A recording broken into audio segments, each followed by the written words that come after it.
Good morning. Good morning. Welcome to the New York City Council hearing on the Committee on Housing and Building, joint with Fire and Emergency Management. At this time, please silence all electronics and do not approach the dais. I repeat, please do not approach the dais. If you have any questions or concerns, please contact the sergeant and we will kindly assist you. Thank you for your cooperation. Chairs, you may begin.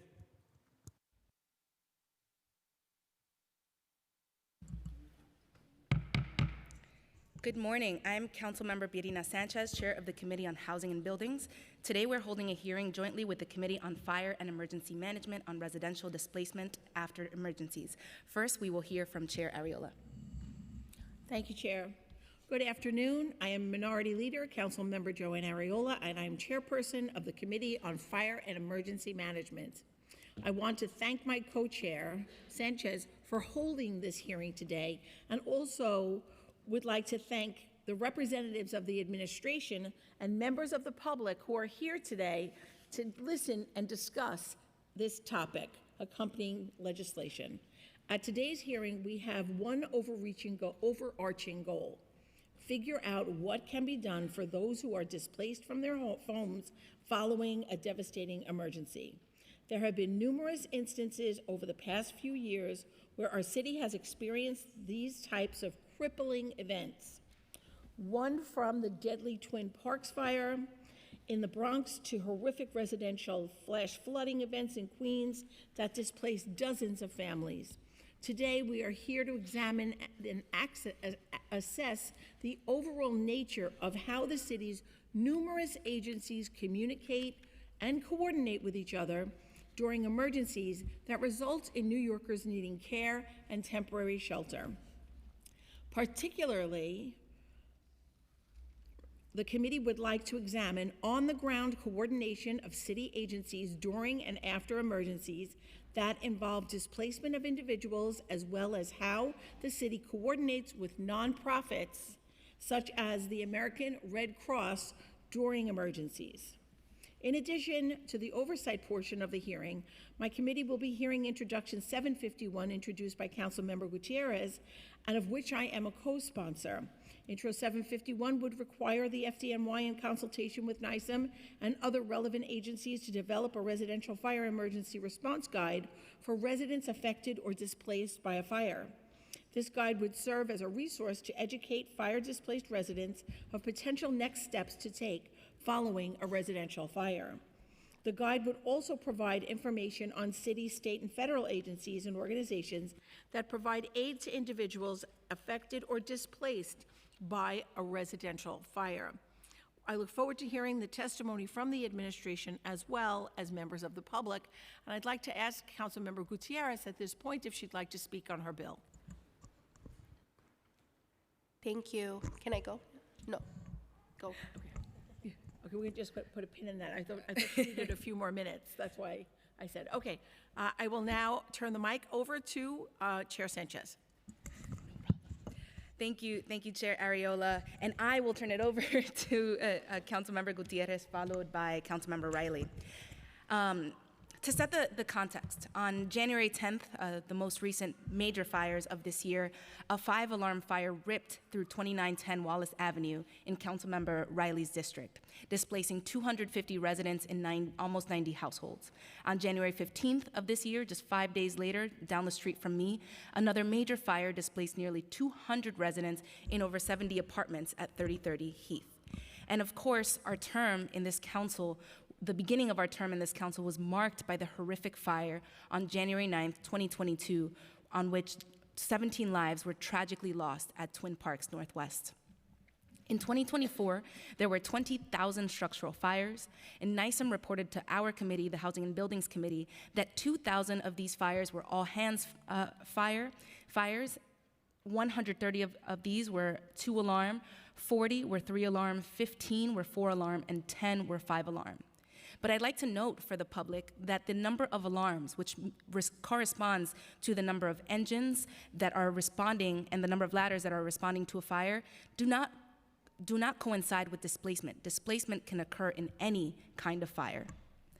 All gratitude to our first responders who, like they do every single time, jump in harm's way and prevent greater loss of life, and all of our agencies who show up when there is tragedy to try to set in motion all of the items that need to happen.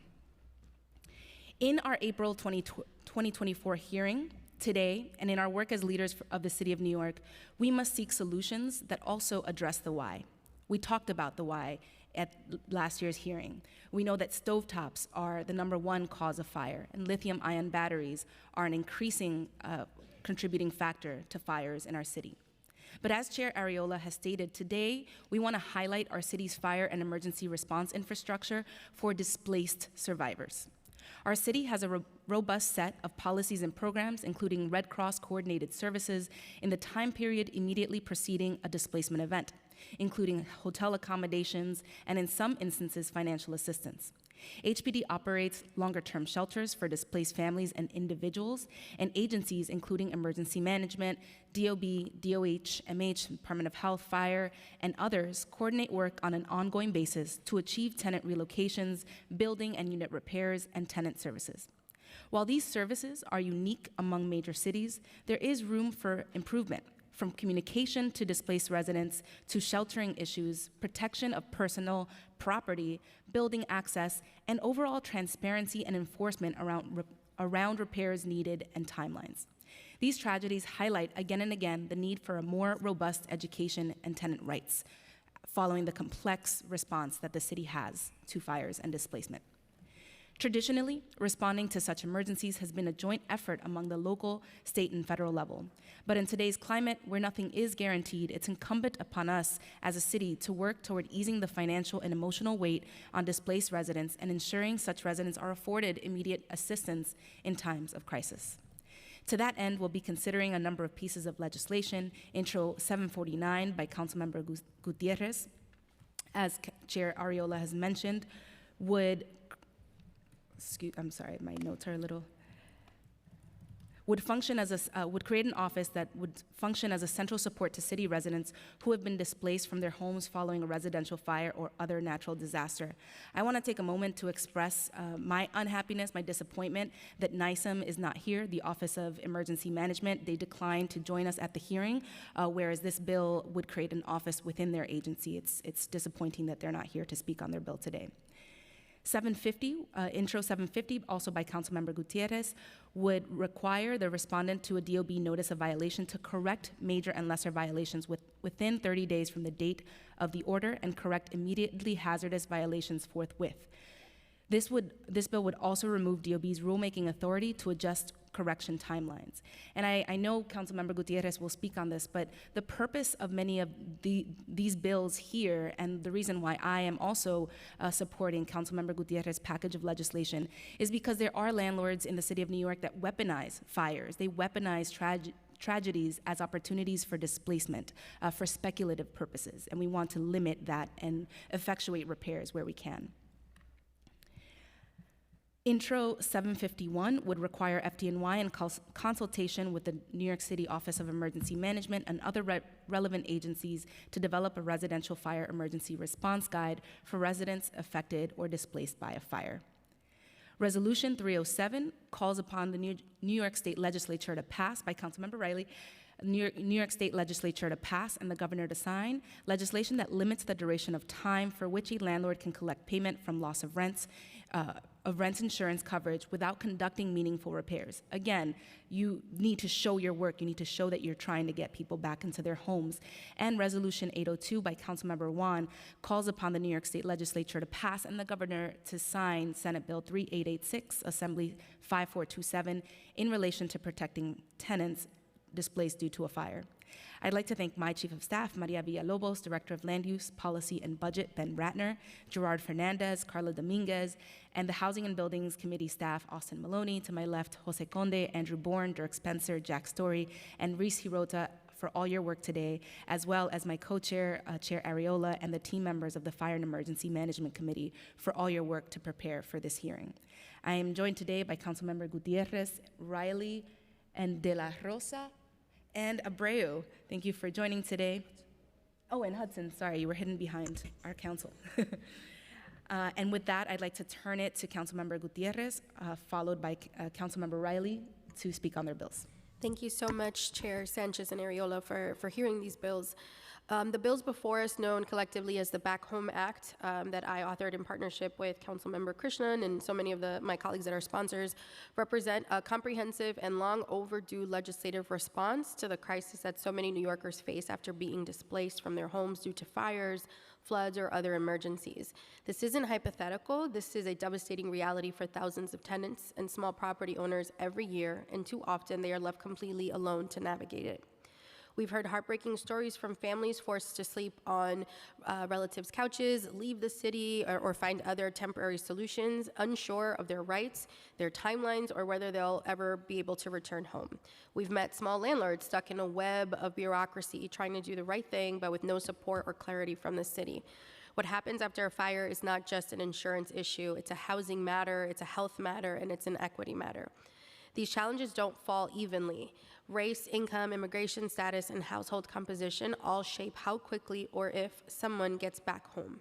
This legislative package is designed to meet that reality head-on. It addresses the gaps, the inefficiencies, and the silence that often follows the sirens. The Back Home Act is rooted in the lived experiences of displaced New Yorkers. It offers structure where there's been chaos, accountability where there's been confusion, and support where there's been none. It's a reflection of our belief that no New Yorker should be left to navigate the aftermath of a disaster alone. We can and must do better, and this is where it begins. And I just want to say that my district experienced yet another fire a couple months ago while I was out on maternity leave. I don't know if those tenants will be here today, but I really would love for the administration to listen, because I know everyone does their individual job and does the best that they can, but there's a lot that government can be doing, that we can be doing to fill those gaps. And what these folks want is a sense of orientation, and they just don't have that. And I also just want to double down on Chair Sanchez's disappointment about not having NYSEM here to join us to discuss whether or not they support the bill. It would have been really vital to have their voice and their concerns expressed here today. Thank you, chairs. Thank you, Councilmember Riley.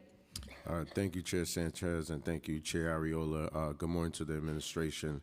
Across New York City, we've seen how devastating fires can be, families losing their homes in an instant and forced into uncertainty, with negligent landlords failing to take proper responsibility for supporting displaced tenants. Together with Councilmember Juan and Chair Sanchez, we're calling on the New York State Legislature to pass and the Governor to sign State Senate Bill 3886, which is sponsored by our colleagues in the Senate, Senator Michael Gianaris, and Assembly Bill 5427, sponsored by our colleagues in the Assembly, Assemblymember Claire Valdez. This legislation ensures families are protected when landlords fail in their duties.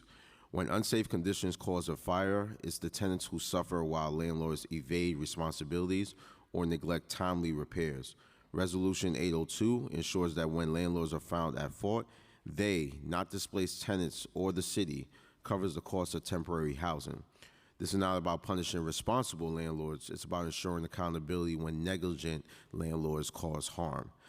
Displacement should not result in permanent instability, yet too many tenants are trapped in a cycle of waiting months or even years for repairs with no clear timeline. This is a reality faced by residents in my district, such as those affected by the residents that our chair just mentioned, the fire that took place at 2910 Wallace Avenue, and by many across our city. This legislation incentivizes landlords to act swiftly so tenants can return to their homes as soon as possible. I appreciate my colleagues who supported this bill and looking forward to hearing from the administration. Thank you. Thank you so much, council members and chair. With that, I'll turn it over to our committee counsel to administer the oath. Please raise your right hand. Do you affirm to tell the truth, the whole truth, and nothing but the truth, and to answer all council member questions honestly? Thank you. You may begin. Good morning, Chairs Ariola and Sanchez and committee members. My name is John Esposito, and I am the Chief of the Department of the New York City Fire Department. Introduction 751 would require the Fire Department to develop a residential guide to be distributed to residents affected by fire. The guide must include a summary of relevant agencies and their roles, best practices concerning renters insurance, and suspending utilities for residential tenants displaced by fire. Information on any city, state, federal organizations that provide emergency housing assistance, disaggregated by borough. Information on any city, state, federal organizations, or agencies that provide emergency aid to individuals, landlord duties and tenant protections following a fire, and information pertaining to inspections. Under this bill, responding firefighters are required to distribute the guide. The guide would also be distributed to tenants on location of all post-fire inspections. The fire department has serious concerns about this bill. Operationally, it would add significant burdens to firefighters during a critical period when they must focus on two urgent responsibilities. Depending on the nature of the fire, firefighters must either immediately undertake decontamination process to clean themselves and their gear, or make themselves available to respond to the next emergency. Slowing down either of these processes increases the risk to the firefighters and to the member of the community who experience the next fire. The bill also presents logistical concerns. Given the requirement, each guide would be several pages long. It is unclear how firefighters would transport great volumes of paper guides to and from each fire, and how the guides would be stored and distributed without becoming contaminated or damaged. The fire department is also not in a position to keep up-to-date information about the many categories of information required by the legislation, most of which are outside the scope of the responsibilities of the fire department. These concerns are also true for Section D of the bill, which would require fire inspectors to transport and distribute the guide at each inspection following a fire. We understand that the council would like to provide resources to residents in the aftermath of a fire. However, doing so places the burden on the first responders. However, doing so by placing the burden on the first responders fighting the fire is not workable. I would like now to pass it to my colleague from the Department of Buildings, who will discuss Intro 750. Good morning, Chair Sanchez and Ariola and committee members. My name is Jamel Isidore. I'm Assistant Commissioner for Administrative Policy and Enforcement. I'm joined by my colleagues, Yigal Shamash, Deputy Commissioner for Enforcement, Guillermo Patino, Deputy Commissioner for Policy and Legal Affairs, and Frank McCartan, Assistant Commissioner for Emergency Services with the New York City Department of Buildings. Introduction 750 would require all major and minor violations issued by the Department of Buildings, DOB, which pertain to non-urgent conditions, to be corrected within 30 days. In recent years, DOB amended its rules to allow these violations to be corrected within 60 days, giving property owners more time to make repairs and avoid penalties following an oath hearing. The established timeframes account for administrative processes, due process considerations, and the time required for property owners to hire professionals and obtain permits for corrective action. The proposed change would negatively impact small businesses and owners of one or two family homes who may lack the capital to complete repairs within 30 days. Requiring corrections within 30 days would also increase DOB's workload, particularly for staff handling permit reviews, certificate approvals, and oath violation hearings. Violation information, including correction dates, is already publicly available on the building's DOB profile information page and through New York City Open Data. Therefore, the information being sought is already readily available. The bill would also require applicants seeking a demolition permit from DOB subsequent to a vacate order issued by HPD to demonstrate the steps they've taken to correct any violating conditions. That may include submitting financial statements, estimates, and invoices to DOP as part of an application for a demolition permit. DOB does not see the need for such documentation as part of a demolition application. DOB is open to further discussion to better understand this provision's intent and to explore potential solutions.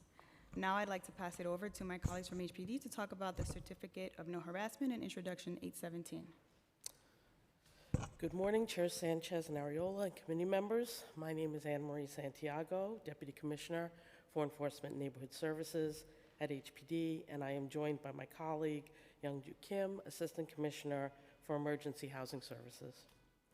Regarding the changes to the Certificate of No Harassment pilot program and the criteria for an automatic denial of such certification, A report from HPD on the program and its effectiveness is due to the City Council in November 2025, and the program will require reauthorization in 2026 by the City Council.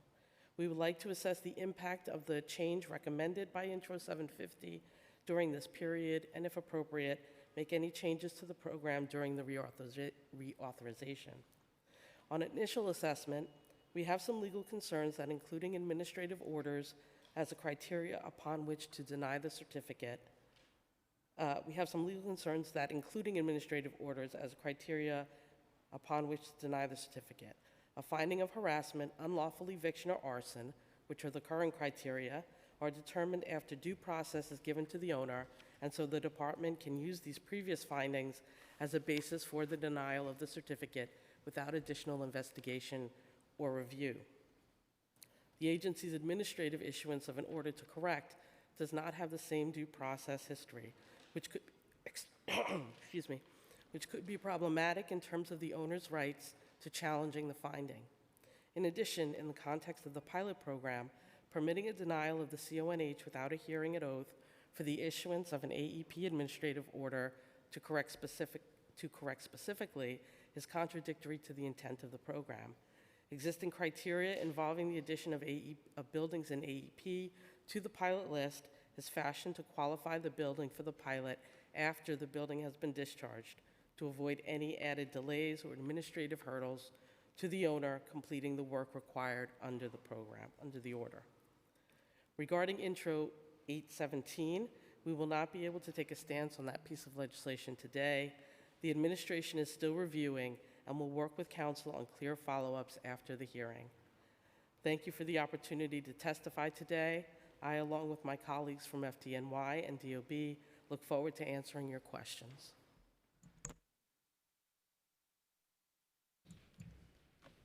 Thank you. Is there an administration representative that is going to read NYSEM's testimony?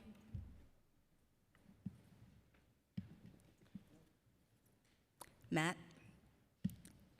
It's always Matt from City Hall. Okay. I just, again, I think this points, and this is not against any of the agencies who are present, but it just points to a little bit of chaos that is going on in City Hall, that we can't get all the agencies who have matters before the council to show up to hearing and speak on their own bills.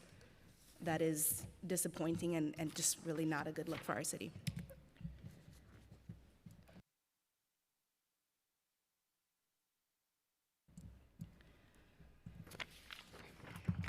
I'm gonna, Chair, if it's okay with you, I just want to ask one question. Sure. Turn it to you and our colleagues before I come back for a second round.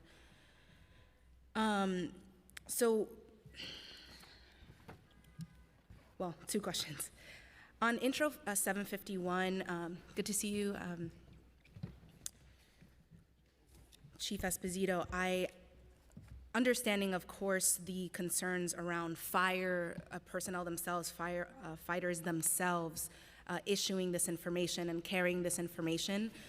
Was there a conversation in the background within the administration, your sister agencies, about who could provide such information to the council or to the public? Well, I think that guide is a good idea. I don't see it as being in the purview of the fire department handing out that. We don't handing out that information. We don't have it. I wasn't part of discussions about who would be the right party for that. Okay. HPD? Was there any conversation about HPD personnel or possibly ARC being asked to carry this information and hand it out? Thank you for the question, Chair. As you know, ARC does already distribute a lot of information to tenants when they respond to fires. Part of what they distribute now is the guide that Councilmember Gutierrez had put together some time ago, and most of the information that is being requested under that bill is part of that guide currently.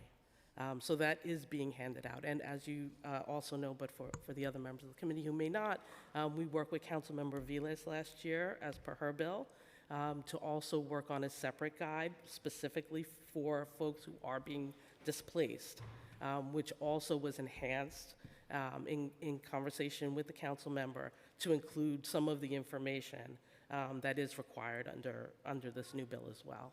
Great. And just for the public, can you remind us, when does ARC respond to a scene? Is there a contract that is governing HPD's relationship with ARC and ARC's work on the ground?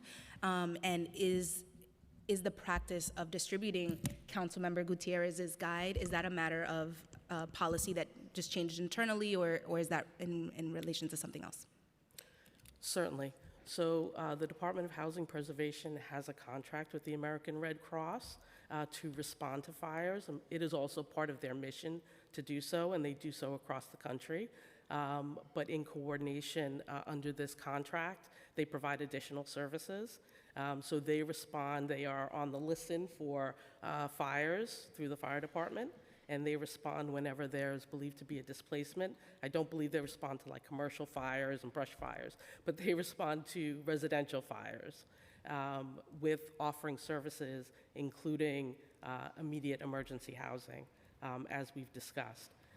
They do provide lots of information in addition to Councilmember Gutierrez's guide to the tenants, to the residents, which also includes information on referrals to other city agencies. They provide, financial assistance very short term for clients. Some of this is done pursuant to our contract, and some of it is done as part of their internal mission. Thank you. What is the size of the contract that HPD has with ARC, and would you be able to share that contract with the council? I believe we would be able to share it. Let me just see if I have here. It's a 5-year contract with a 1-year renewal option. I don't have the exact amount of the contract, but we can certainly provide that to the council. Thank you so much. That was my first question, just clarity on 751. Second question is related to vacate orders. So contributing to the confusion and honestly the exasperation that residents feel on the ground is unclarity about who is responsible for what. So can you share with us the breakdown of when is it that Department of Buildings issues a vacate order, when is it that HPD issues a vacate order, and how many vacate orders by agency has been issued, for instance, in the last year? I guess I can start. So for HPD, generally our vacate orders are issued for maintenance issues, such as fire damaged walls, water damage caused by putting out the fire, and lack of essential services, right? So sometimes electricity is affected most seriously by fire, whether the fire happens in that area of the building or not. If a roof is missing and there's obviously damage inside the building, those issues, or if significant amount of windows and doors are broken in addition to fire damage within apartments, HPD vacate orders would be issued. In 2024, calendar year 2024, HPD issued overall 615 vacate orders. 334 of those were related to fire. Of those, 35 were full vacates, meaning the full building was vacated, and 299 were partial, meaning it could be as little as 1 unit or, some number of units in the building. Thank you so much. And buildings? From the Department of Buildings standpoint, we issue vacates when conditions are observed are imminently perilous, dangerous, or detrimental to life, public safety. And our building code has 6 specific instances where we would issue a vacate. Dangerous structural conditions, dangerous facade conditions, inadequate fire protection, inadequate egress, improper storage of hazardous, combustible, or toxic materials, or defective or unlawful gas work.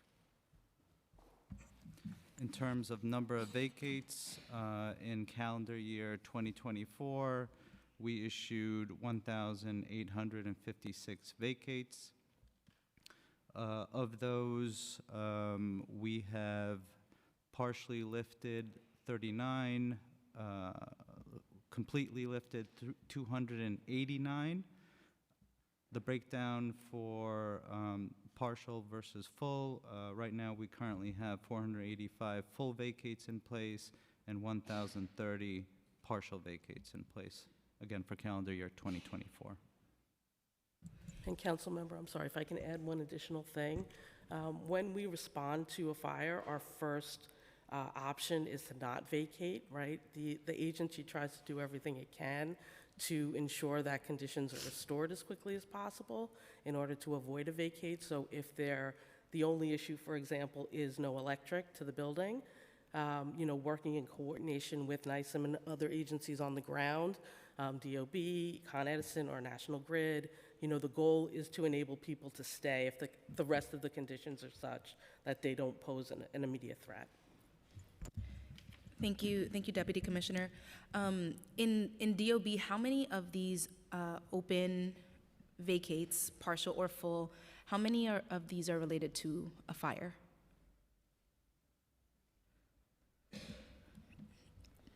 I don't have that breakdown, but I can certainly get it for you. Got it. Thank you. And just to round out a question on, the immediate aftermath. Fire is in there, looking out for the health and safety of people and looking at the structure. Then buildings and HPD are coming in. How about in terms of the safety of the property? How is that coordinated, right? So once a fire has placed the building under control or the property under control, who is responsible for ensuring that the property owner protects their property, boards up the windows, has security if necessary, all of that?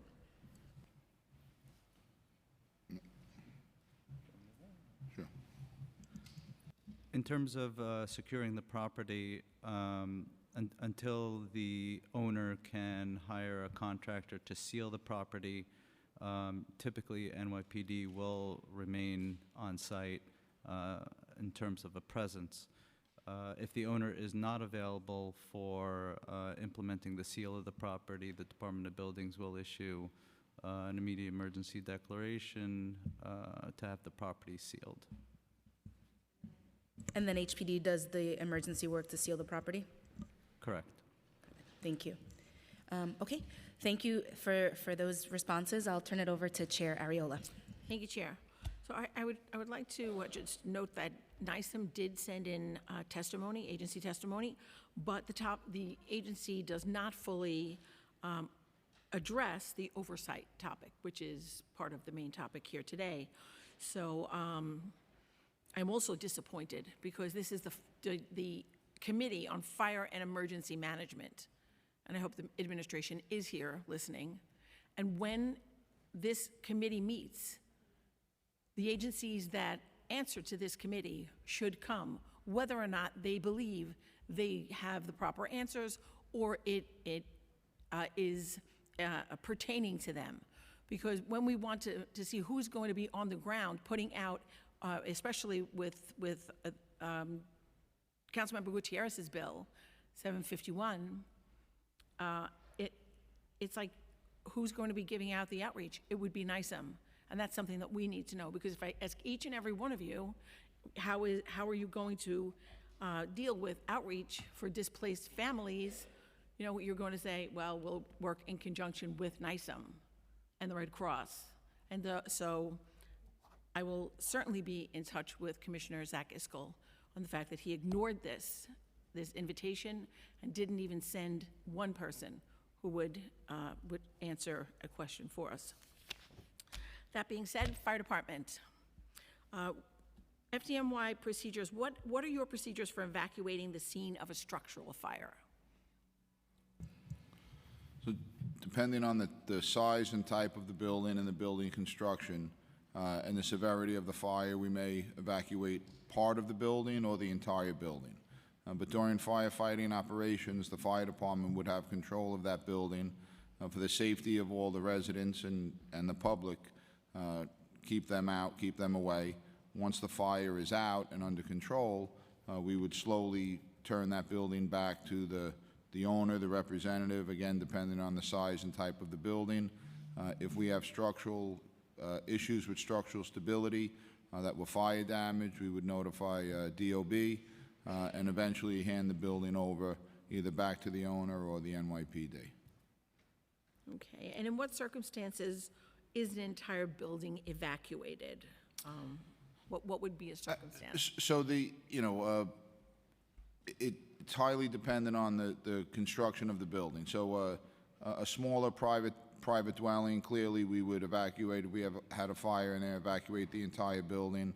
The fire that we've spoken about, the fifth alarm on Wallace in the Bronx in January, the size of that building and the size of the fire, we evacuated that entire building.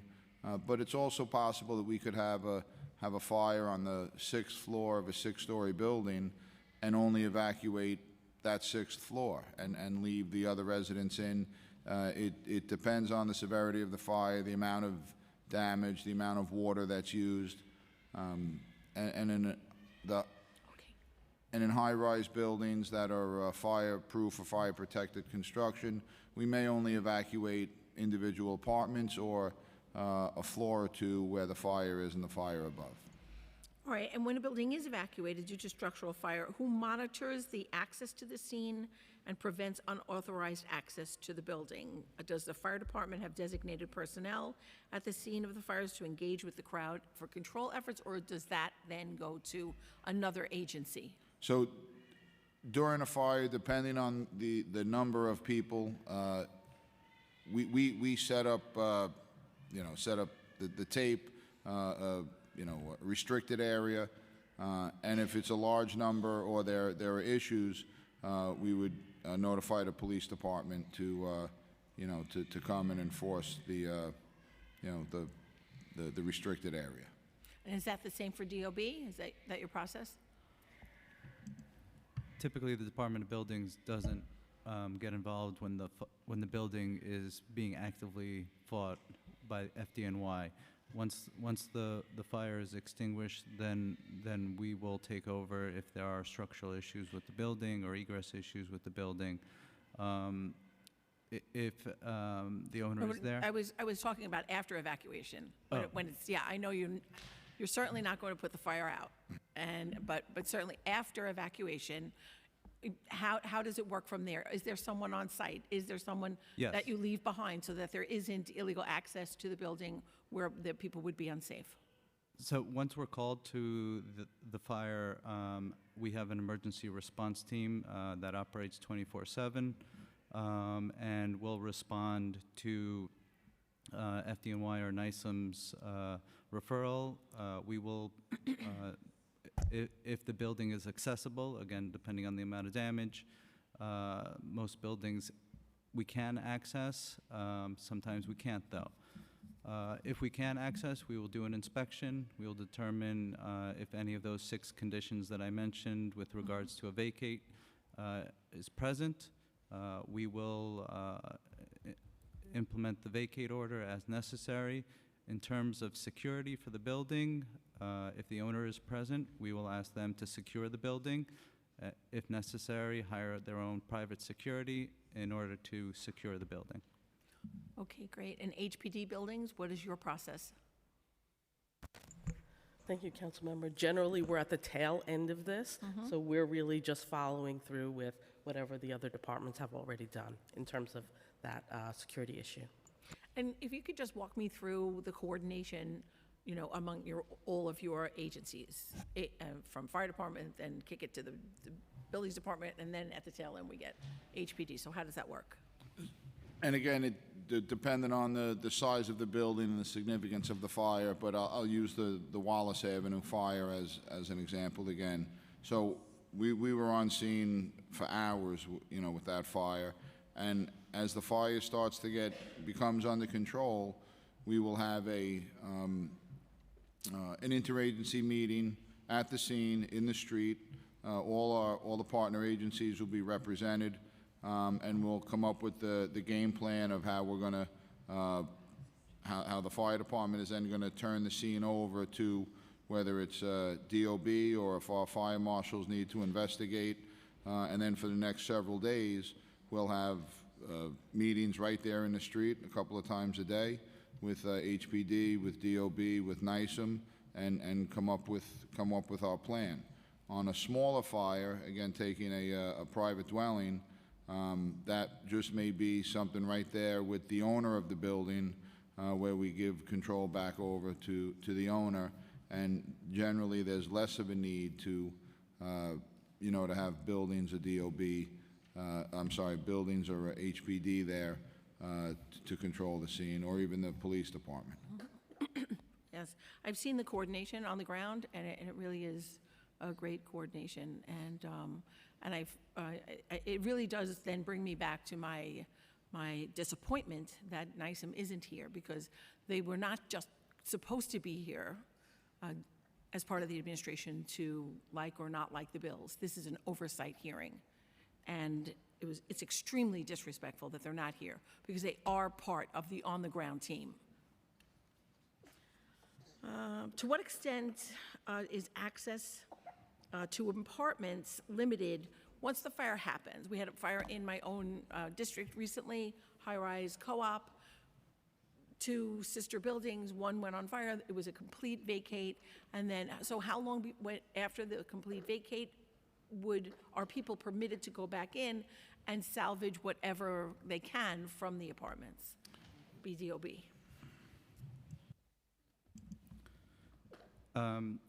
It wholly depends on the amount of damage that occurs in a building. But again, going back to the Wallace Avenue fire that's been referenced, that building had almost a complete roof collapse, and the 6th floor, because of that, was inaccessible. However, we were able to get tenants on the lower floors. The owner of the building implemented their own security. They were able to identify which tenants belonged in which units. We had the owner also have a professional engineer on site during that escort process to make sure that the tenants were safe. And of course, the security was escorting them as well. But again, these were implemented by the owner per our direction. Thank you. And that's for retrieval of belongings, specifically after a fire. And if we can get the folks in to get their immediate needs, whether that's medication, pets, we will certainly assist in any way we can. For Wallace Avenue, we had our Assistant Commissioner, Frank McCartan, there numerous days after the fire. We had our forensic engineers there as well. We were instrumental in implementing some pet rescues, having folks go in and retrieve the belongings as quickly as possible. But on the 6th floor, where the roof collapsed, that took a significant amount more time, especially because of the asbestos materials from the roof. Right. And understandable, and thank you for that comprehensive answer. I appreciate it. Does HPD, DOB, or FDNY inform rent-regulated tenants that they should contact DHCR for a rent reduction when a vacate order is issued to their unit or building? Thank you. Absolutely, HPD does. The American Red Cross does initially when someone comes in for emergency housing, but also when someone contacts our emergency housing services and they're registering for our services, we give them the form to file, or we direct them to the website. You can file on the website, I believe, for HCR. And this is certainly something that we highly encourage. Good. I would just add, to add in, we have information for tenants, a vacant order, that was put together by HPD and DOB, and that's specifically one of the questions on the flyer. Perfect. And that was via a council member Aviles' bill Correct. from last year. At this point, I'd just like to see if any of my colleagues have questions. Okay, Councilmember Gutierrez?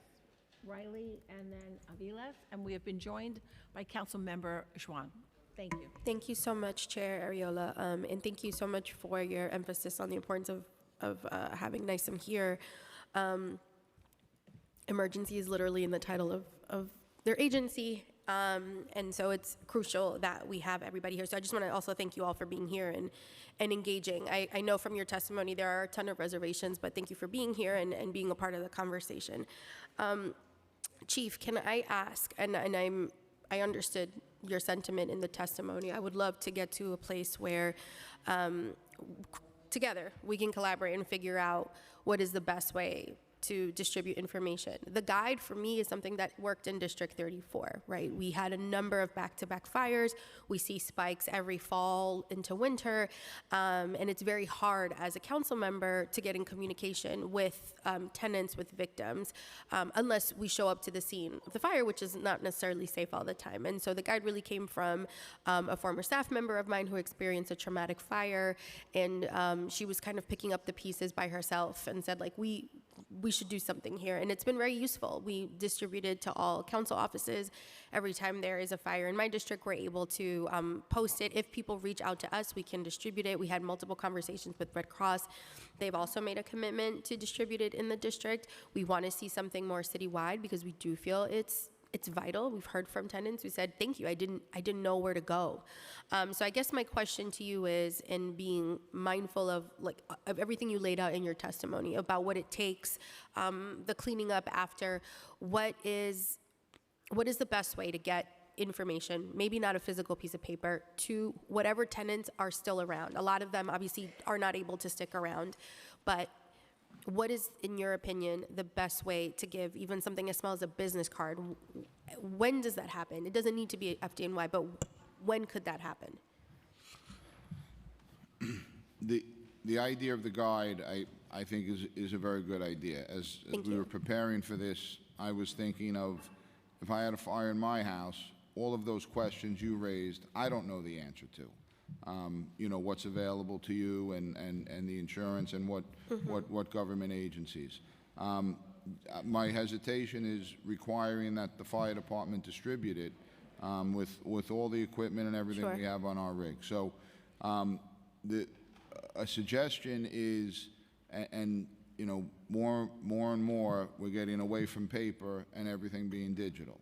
So if there were a website that was maintained, that would, you know, that everybody could go there and find all of this information.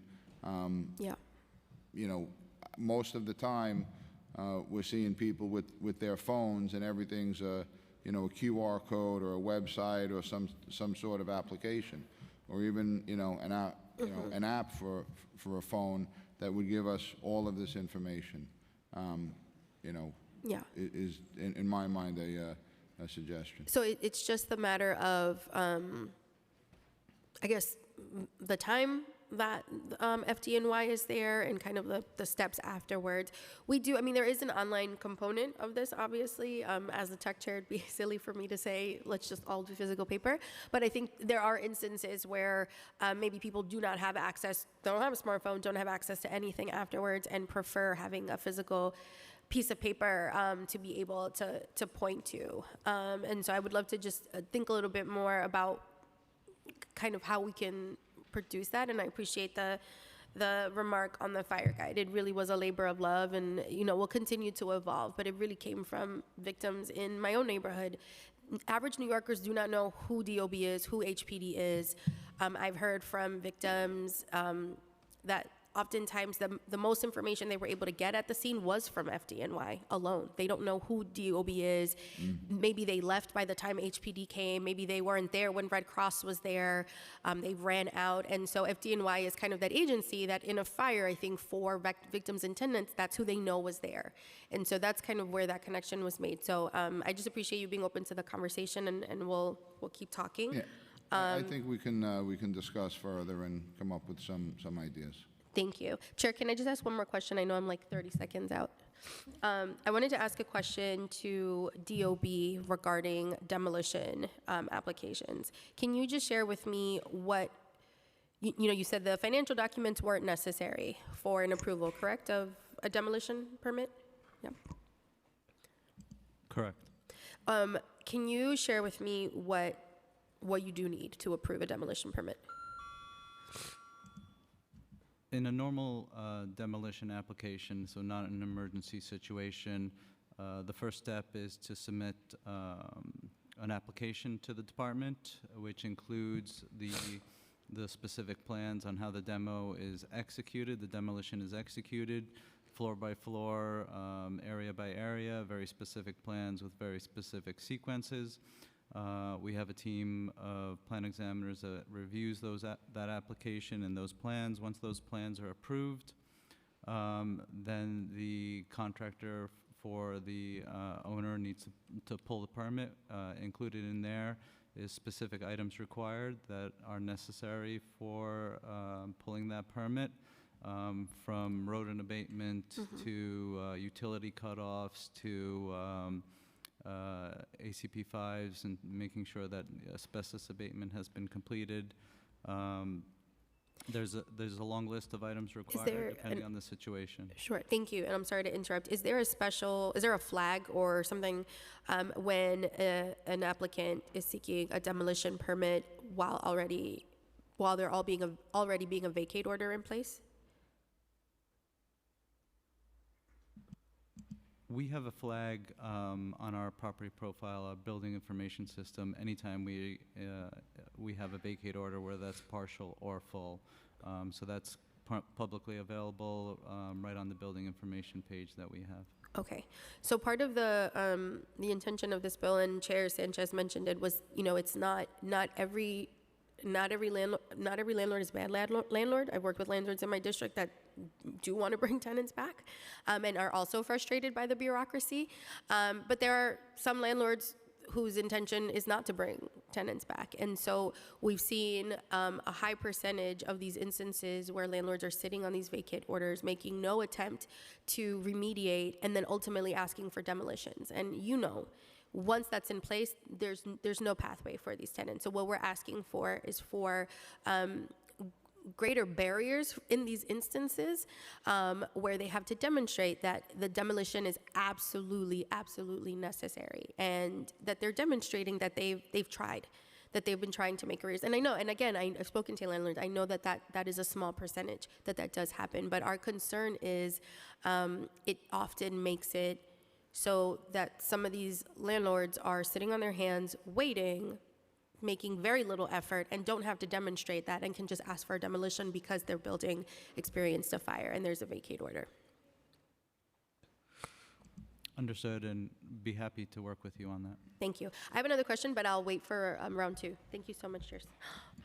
And apologies if I missed it. I just wanted to follow up on Councilmember Gutierrez's last question.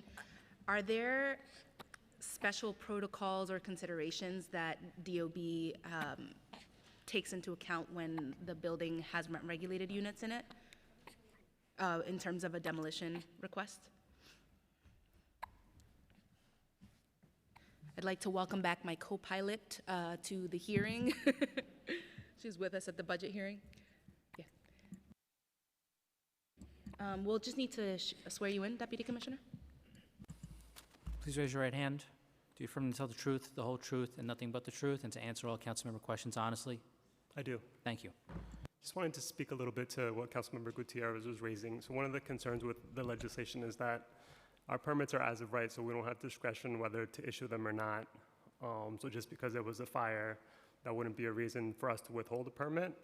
But then speaking to the chair's last question, there isn't specific protocols at DOB, but to the extent a building with rent-regulated units in it is going to be demolished, then they need state HCR approval.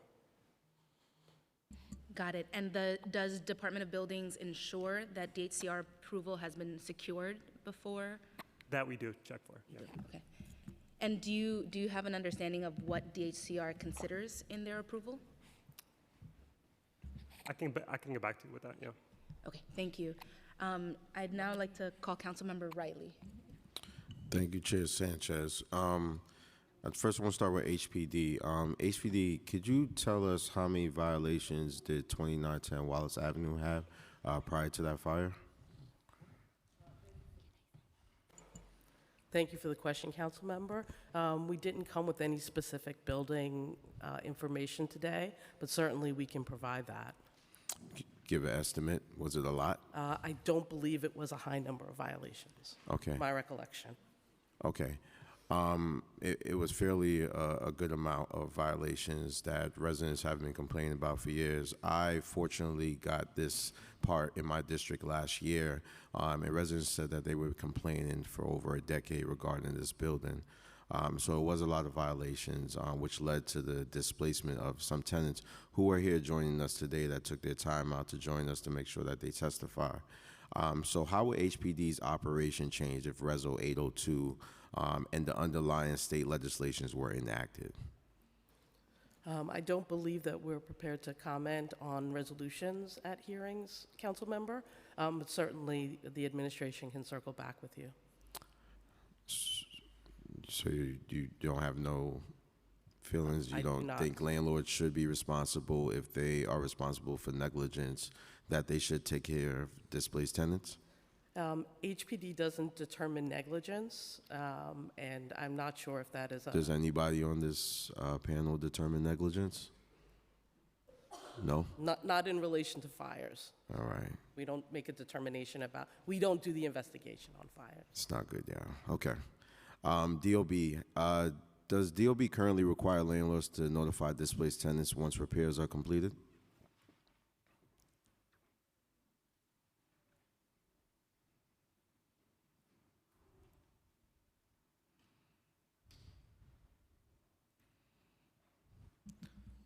The question was whether the owner of the building notifies the tenants? Yes, currently.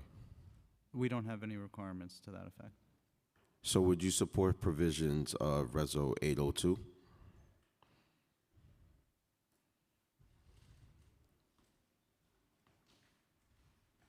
We're not prepared to comment on resolutions.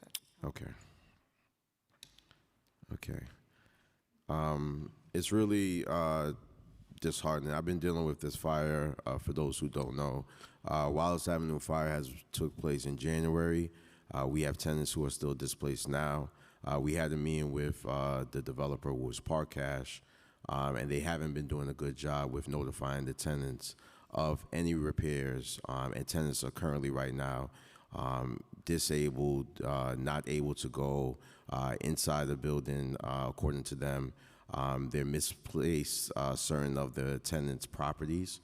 So there's a lot going on within the Wallace Avenue fire. So I understand you guys don't have the opportunity or the capacity to discuss resolutions, but these are real issues that are going on with real people that are actually here today.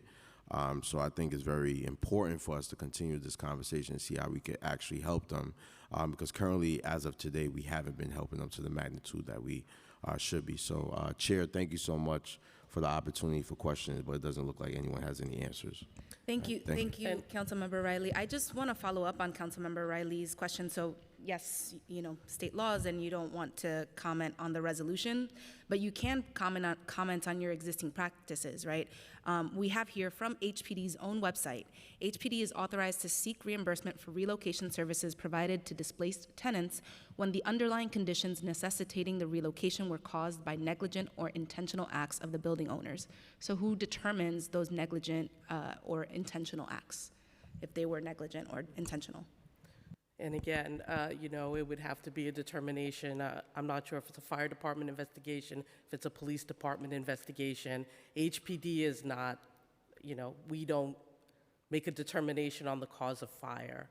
That's not part of our agency's role. So how often, if ever, it sounds like maybe never, but how often does HPD seek reimbursement, or has HPD sought reimbursement for relocation services? We do, in terms of when, for example, HPD issues a habitability vacate, a vacate around not fire, again, because we don't determine the cause of a fire. But if the cause of the vacate is, you know, the owner is not providing electric, the owner has not provided heat, the owner is not providing water, the owner has allowed the condition of the building to be such that, you know, the walls are crumbling, we do issue a small number relative to other vacates, but we do issue vacates on that issue regularly, and we do issue vacates for illegal occupancy, which is also something that we determine. Thank you. That makes sense. Chief, in the fire department, do the fire marshals look into culpability or negligence in their investigation? The fire marshals are tasked with determining the cause and origin of the fire.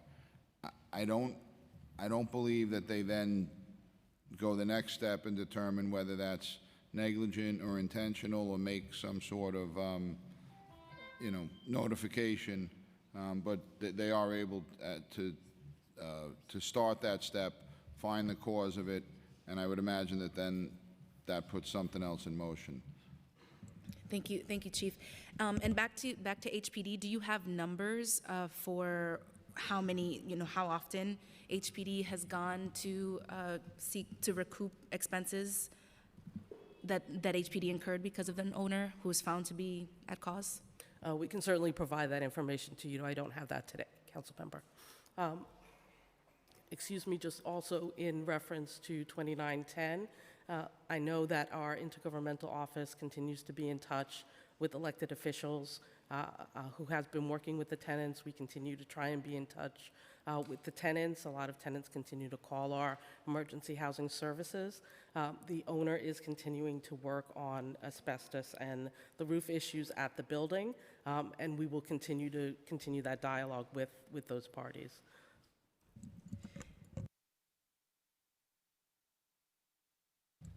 Thank you, Deputy Commissioner, and thank you for being here when you don't feel well, and you're still here and you're still present. I appreciate you. Councilmember Aviles, I'll turn it to you, and then back to Councilmember Gutierrez for second round. Great, thank you so much, I'm sorry, Chair. and I just want to acknowledge that Councilmember Felice is here. Oh, great. Thank you so much, Chairs. Good afternoon, everyone. Thank you for being here.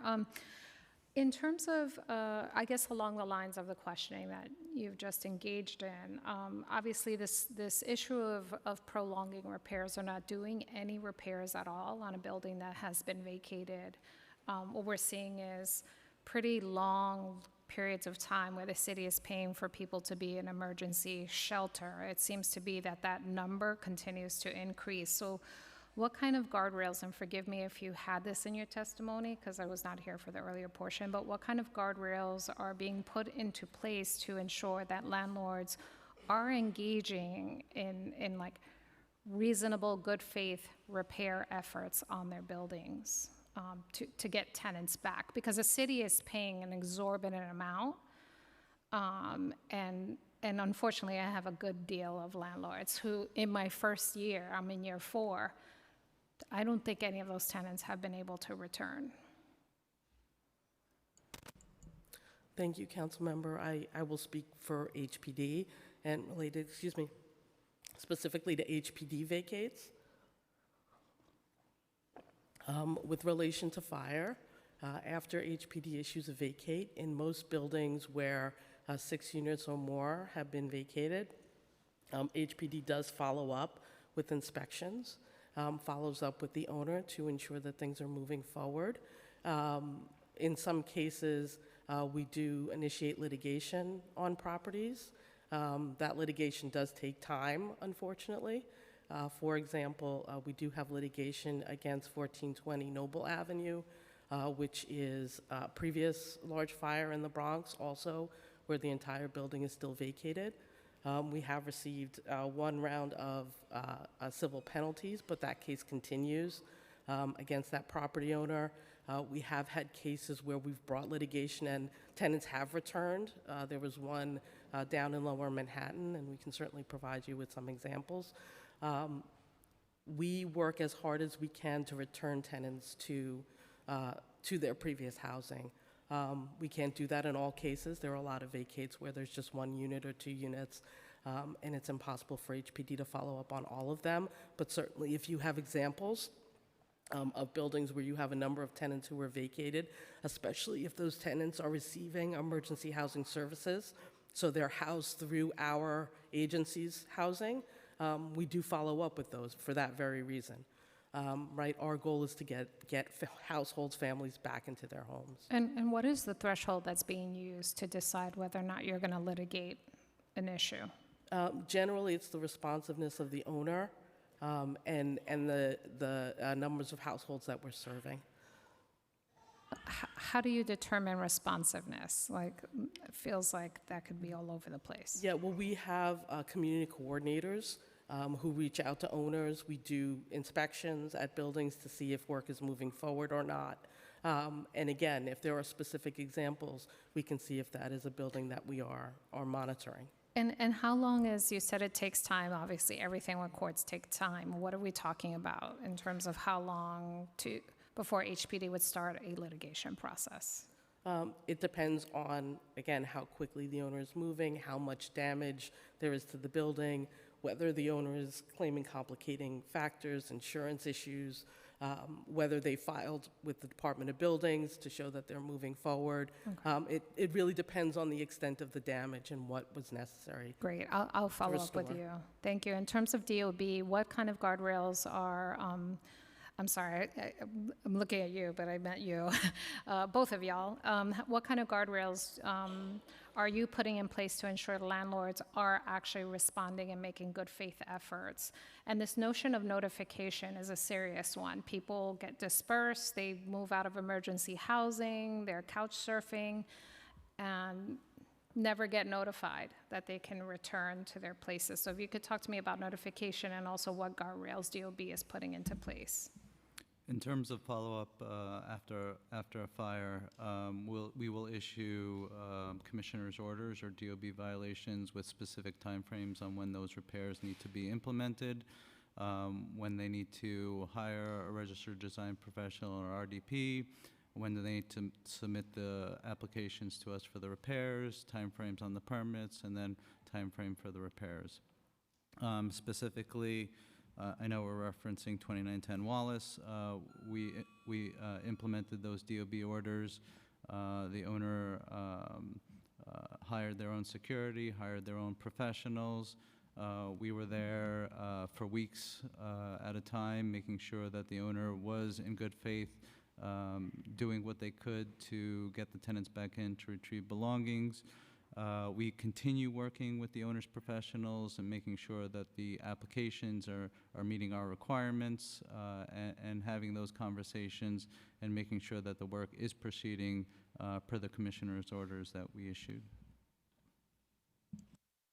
And I'll add just similar to HPD, if we do not receive any contact from such owners after DOB violation or DOB order is sent, then we could follow up with enforcement action, whether that be an oath violation for failure to comply, a criminal court summons, or in conjunction with the law department, some sort of affirmative litigation.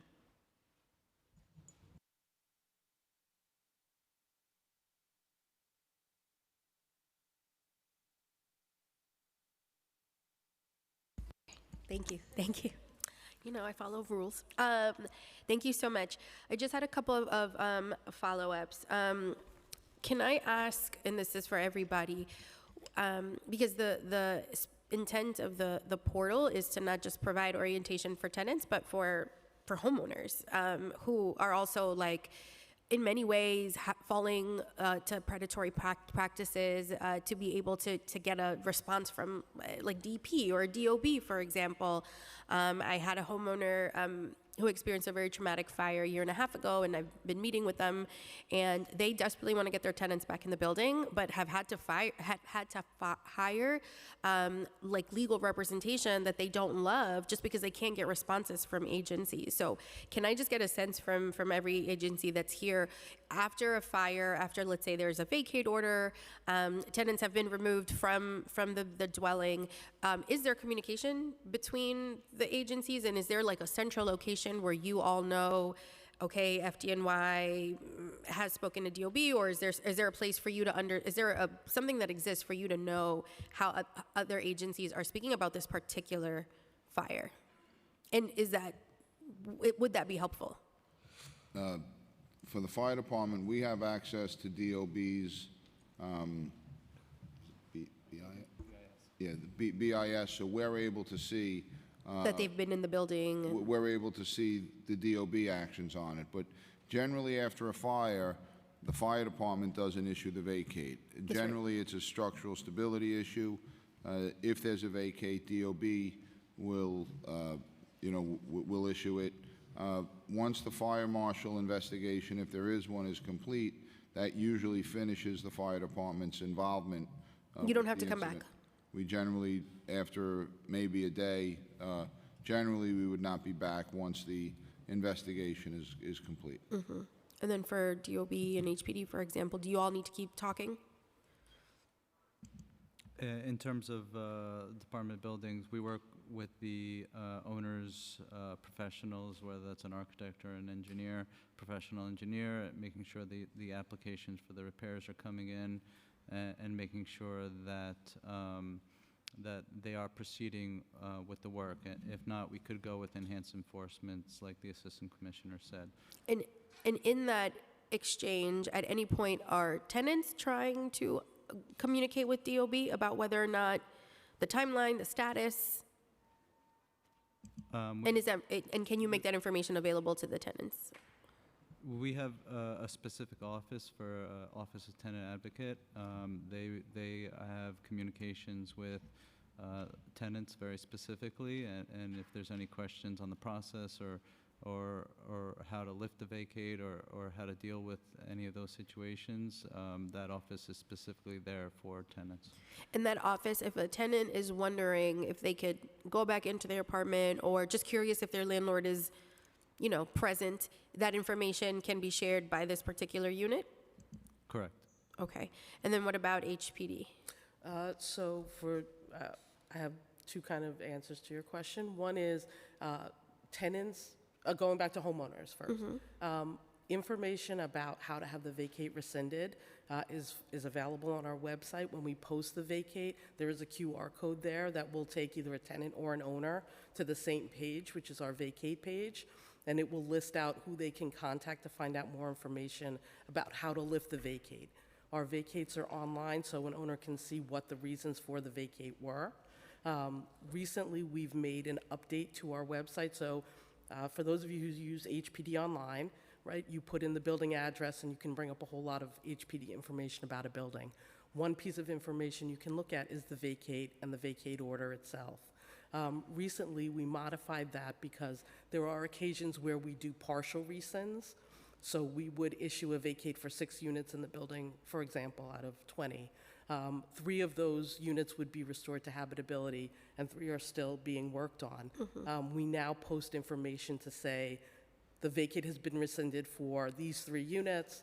These 3 units still have a vacate that's fully accessible to owners and tenants. And that's updated on the website. But is there direct communication with the tenants of that building? If we have information to connect with them, right?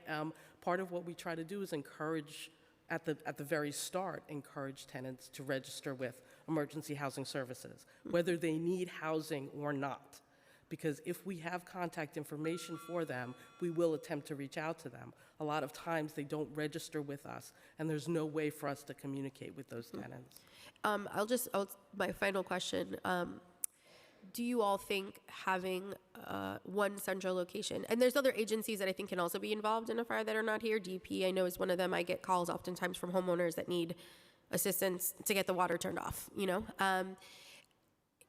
Is having a central location, a portal, helpful in the way that you all communicate to one another to assist the tenants and the homeowners and just assist the job that you are all doing?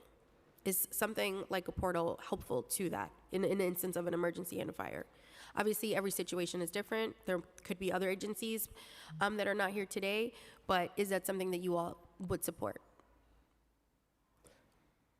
I think, personally, a portal is very hard to coordinate. The different agencies work at different paces. We have different milestones that we're trying to meet. We have different staff that may be speaking with an owner or a tenant.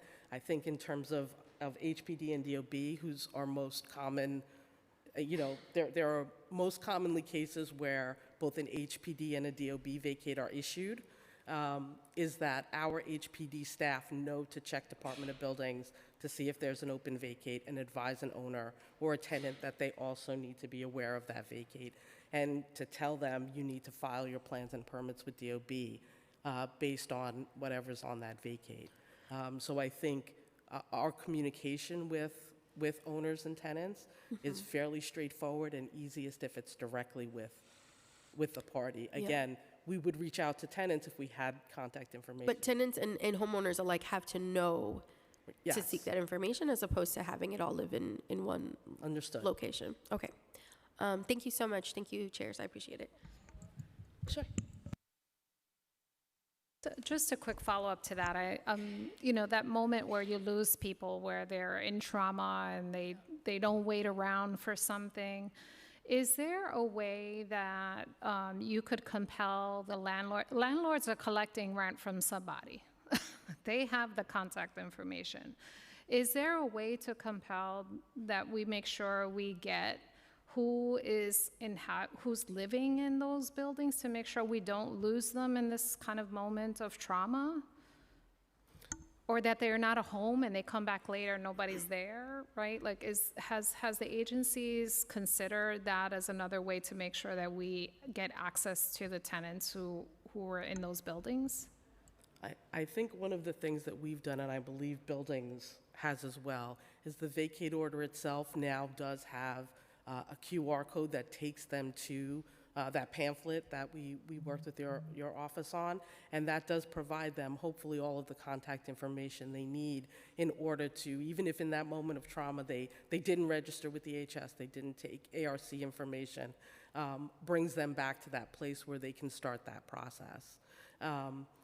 In larger fires, especially, we do ask the owners for tenant information. So I think we make sure that all of the households are accounted for, that anyone registering for services, knows that we know that they are maybe come to us for services. But sometimes not everybody in the household is on that. Sure. I know Register. that, I'm sure that's a real problem, and I have a specific instance of that in my district where there was a fire. But in terms of, when you say larger, is there a threshold limit that we're talking about? Is it 50 units? Is there? I would have to get back to you, Okay, Councilmember, if thank you. there's a hard. Thank you, chairs. Great. Thank you. My co-chair just stepped out for a moment. Okay, I have a lot of questions. Now that my colleagues, you're good? Sure. Now that my colleagues are done, I just want to pick up where we left off on negligence and seeking reimbursements. Deputy Commissioner for HPD, can you walk us through what is HPD's process when you do determine that you can seek reimbursement? How do you go about that? Is that through the courts? Is that through an agency request? Recent legislation, and I couldn't tell you what year, enables us to bill it through the Department of Finance. In the past, it was through the court where there would be a filing once all expenses had been incurred. Thank you. And that was city legislation? I believe so, yes. Cool. I didn't know we could do that. Okay. Okay, but then again, that is when HPD is determining that the owner is at fault for the vacate, not anything to do with determining who's at cause for the fire, but specifically the vacate order. That's correct. And the basis for, in some cases, the vacate order is the fire. Okay, thank you. Now focusing in on the resident experience. I mean, you know that we have all, I feel like you guys are family at this point. We've been through maybe 20 fires in District 14, not to mention all of the others. Just a couple weeks ago, we had our fire on Burnside, and we're all on the ground together. I'm, that small person shadowing you all and asking many questions, and thank you for all the answers. But focusing in on the resident experience, can we start there? Residents are on the sidewalk. It is a fire that is resulting in displacement. Can you walk us through, for the American Red Cross HPD, what is you mentioned a little bit about some of the resources that are offered, but in what instances are hotels offered, for how long, and what cases are those hotel stays extended, and in what cases is financial assistance provided? Sure, thank you, Council Member.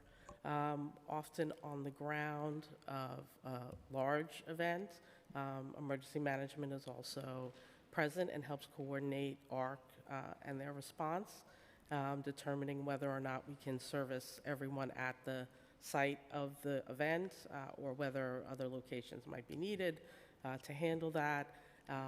The American Red Cross will immediately offer emergency housing if the household has nowhere to go. Their process is to find, hotels, commercial hotels basically, that have availability. Obviously, these are unpredictable events, and there's no telling on any given day what that availability might be at any of the hotels that they partner with. So they do their best to find locations. Within 2 to 3 days, the expectation, after ARC has communicated again, not just at the site, but has done additional outreach to the household, is that they begin the registration process with HPDs, Emergency Housing Services, and that is really to register the basic amount of proof that, if you want to call it that a family needs to provide, is that they were living at the building. And we work with the household to determine what that is. It could be an ID card, it could be a letter from a school, it could be any number of online bills that people pay, understanding that they may not have access. Thank you. How many hotels does HPD contract with across the city, let's say per borough, to be able to offer these emergency hotel stays? HPD does not contract with any hotels. Okay. And ARC does not contract with the hotels. This is an on-as-needed basis. So what determines, for instance, and I know Councilmember Riley can relate to this, there have been so many fires where we have constituents sent to Staten Island, sent to Brooklyn, knowing that there are existing hotels in the borough. Maybe they're full, maybe they have space. In many instances, residents will come to us and say, well, I want to stay here, and they call them, they have space. What determines whether or not they're placed in such hotels? And this is really, ARC doesn't have a relationship with every hotel. Not every hotel is interested in participating in this program. This is ARC's relationship with these facilities and their availability of location. So there's nothing statutory, contractual that is limiting where residents can be placed, displaced people can be placed? That first emergency housing, a few days, is really the goal, is to get temporary location for the families, for the household to stay. And we and ARC do their very best to do that as quickly and efficiently as possible. Okay. I have specifically been told we have no hotels in the Bronx. And so I just want to make sure that I'm understanding correctly from you, Deputy Commissioner, that there are no hotels to be had. These are just relationships and calls that ARC makes, trying to get hotels to accept displaced residents in their facilities. Yeah, that is correct. Okay. And so if a council member or other community folks are able to help locate for that immediate aftermath, if we're able to help locate a hotel that is willing to take the resident, then ARC is able to. I think we would need to circle back with the American Red Cross because they have certain protocols about locations that they can use. They have to arrange for billing and payment.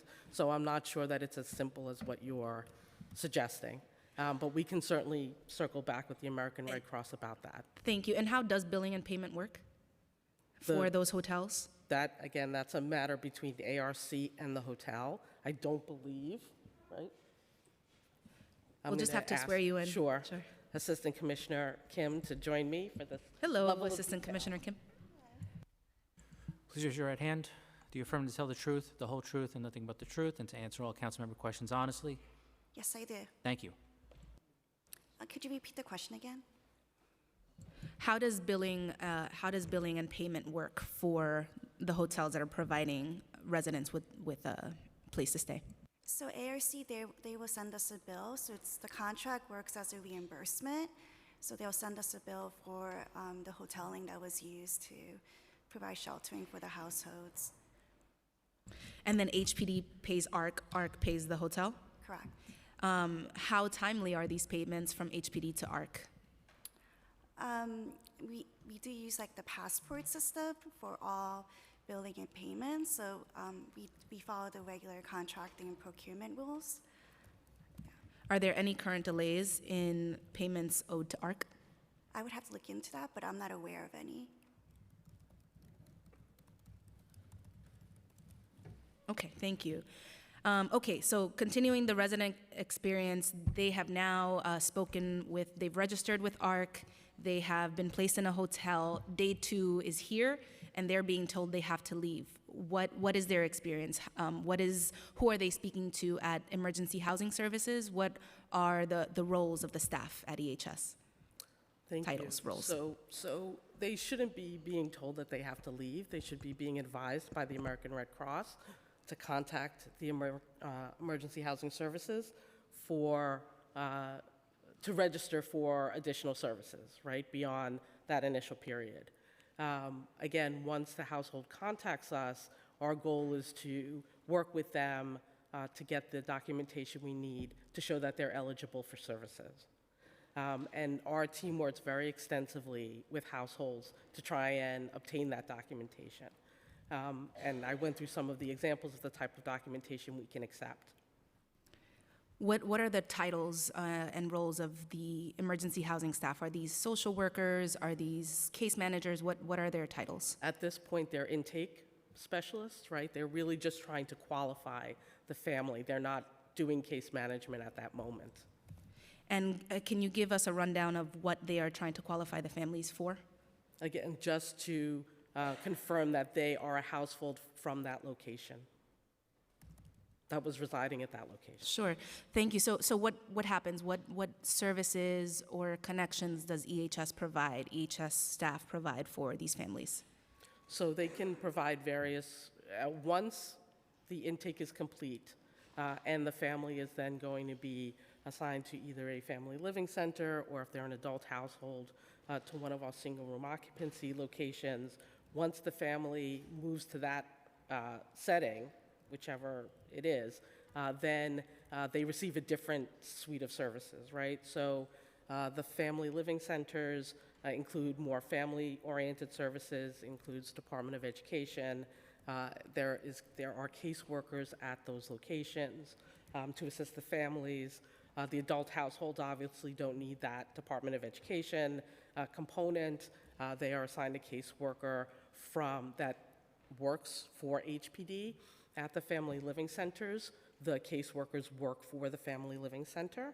The family living center is a contracted organization, nonprofit, that has their own staff to assist the families. So these are not facilities that are owned or managed by the city. They're facilities that you contract nonprofits to run. Yes, we own one property, but we do not run the facilities. We contract and are actually in the process of renewing contracts for those facilities now. Got it. What are some examples of the providers that run these facilities? Help USA. Right? I thought you said help. No, Help, I'm sorry. Assistant Commissioner I'm Kim. sorry about that. Help USA runs one facility, Acacia runs a facility, and the West Harlem Group Assistance runs a facility. Sorry, what was that last one? West Harlem Group Assistance. Thank you. To follow up on Councilmember Aviles' question, HPD asked for tenant information from the landlord in larger fires. Just want to make sure, I know you said you don't have that information today, just want to make sure that you provide us with what is that threshold. But a follow-up question is, why not always ask for resident information? Do you know? Well, the households would have to initiate that they want to register with HPD and request services. In many cases, some households are not seeking services from HPD. So they would first receive the assistance from the Red Cross, and if they want to register with HPD, they would call the hotline. And But that's inconsistent. That's saying that HPD is only going to speak with families who want services, and yet you do request all information in cases of large fires. That's inconsistent. So why don't we just always ask? I think in the Be larger proactive. fires, it's really a matter of the practicality of coordinating everybody on the ground and getting the families to move through very quickly, to know that they were residing at the building. We don't have that kind of presence at every fire. But you are present at every fire where there is a vacate issue? At the point we issue the vacate, but HPD doesn't respond to the fire. So HPD may be going to issue the vacate the next day or 2 days later. We do not, we don't respond, for example, to 1 and 2 family home fires. Because right, our when they're first occupied, responders do. For the most part. So why doesn't HPD ask for information for units where they've issued a vacate? I Contact can go information back for and residents. talk with our special enforcement unit about whether or not that is the case. It's not to my knowledge at this time. Okay. I of course am getting at with this line of questioning that you should ask, right? You should be able to have this information in as least burdensome a way to tenants as possible, because leaving it to residents who don't know what HPD is, don't know that you exist, don't know that ARC is a possibility, don't know who issues what. It's just another barrier to getting back on their feet after they've been displaced. Understood. And again, ARC does respond to every fire, so they are leaving information for the tenant. If the tenant isn't home when they go, they do leave a sticker to ask the tenant to contact them. So at some point in the process, all tenants, affected by these fires should be aware that ARC is the front door, really, to the services that we provide. Got it. Thank you. Now a couple of numbers questions. Emergency housing service shelters hosted more than 476 single adults and 500 families in fiscal year 2024, including 300 families with children. These stays lasted on average 592 days for single adults and 337 days for families with children. This is the long haul. This is information that we obtain through city limits, and city limits obtained from you all, because there's no information really on emergency housing services work on HPD's website. There's only 2 sentences that describe the program. And so there's just a large gap here in information. So you spoke about the process for a displaced household, but in terms of the numbers, how many, and this might be DOB and HPD tag teaming the answer to this question, how many units, how many households, say in fiscal year 24, had vacate orders issued and needed or could not stay in their homes, versus how many were served by ARC versus how many eventually were housed within EHS shelters? Our goal is to understand the gap between how many folks are facing displacement versus receiving ARC services, receiving EHS services. Okay, I'm going to start with the website issue, council member. So recently, Emergency Housing Services was placed into my portfolio. I was not aware even that there was an Emergency Housing Services page, because there is a page on vacates that has much more information about emergency housing services. And so we appreciate you bringing that to our attention so we can combine or redistribute the information on those web pages to make that more clear to the public. In terms of the vacates to the households that come into ARC to the resins, I think it's very difficult to draw that line directly. I can certainly tell you in terms of HPD vacates, and I don't know if we're just still talking about just fires or we're talking about all, but we can certainly provide you with information on how many vacates. I believe our open data provides information on HPD vacates, including the number of units vacated and the general reason for the vacate. So we can certainly break that down for you. And then in terms of emergency housing services, the number of households that come in from fires versus other types of vacates. That will take us a little time to put together, but that's information that can be available. Okay, thank you. I know I get an email. ARC is amazing. They send us a lot of information after every fire where they're present, and they tell us how many families were served. So it'd be great to have all that information in one place. Where are HPD emergency housing shelters? So our family living centers are in the Bronx, Manhattan, and Brooklyn. And we have single-room occupancy availability in the Bronx, Manhattan, and Queens. And what determines where families are placed who need longer-term support? There are a number of factors that go into that. Certainly, we try to consider the location that the family is coming from, but there are certain special needs or the size of the family or other extenuating circumstances that may require one over the other as an option. Thank you. What are the funding sources for emergency housing services? I believe we have a number of funding sources, right? We do receive some federal funding through CDBG. We receive some city tax levy as well for that. And for, I think, the one facility that we do own, we do receive some capital for repairs there. City capital? I believe so. How much federal funding is? I don't know that we brought that breakdown, but we can certainly provide that. And how many facilities? I'm sorry if I. Again, we have 3 family living centers. Mm-hmm. And how many SROs? 14. Those are not ours, right? Those are privately owned property. Okay. What is emergency housing services? Because you mentioned there are case managers. What is their relationship to Department of Building and HPD enforcement staff? Are they receiving information about vacates, curing of conditions, when people can go back home? When an HPD, excuse me one second. Can I have some more water? When an HPD vacate is rescinded, HPD's Special Enforcement Unit does notify EHS that the apartment or the unit is ready to be reoccupied. So that does happen. We notify the owner that we're notifying the tenant.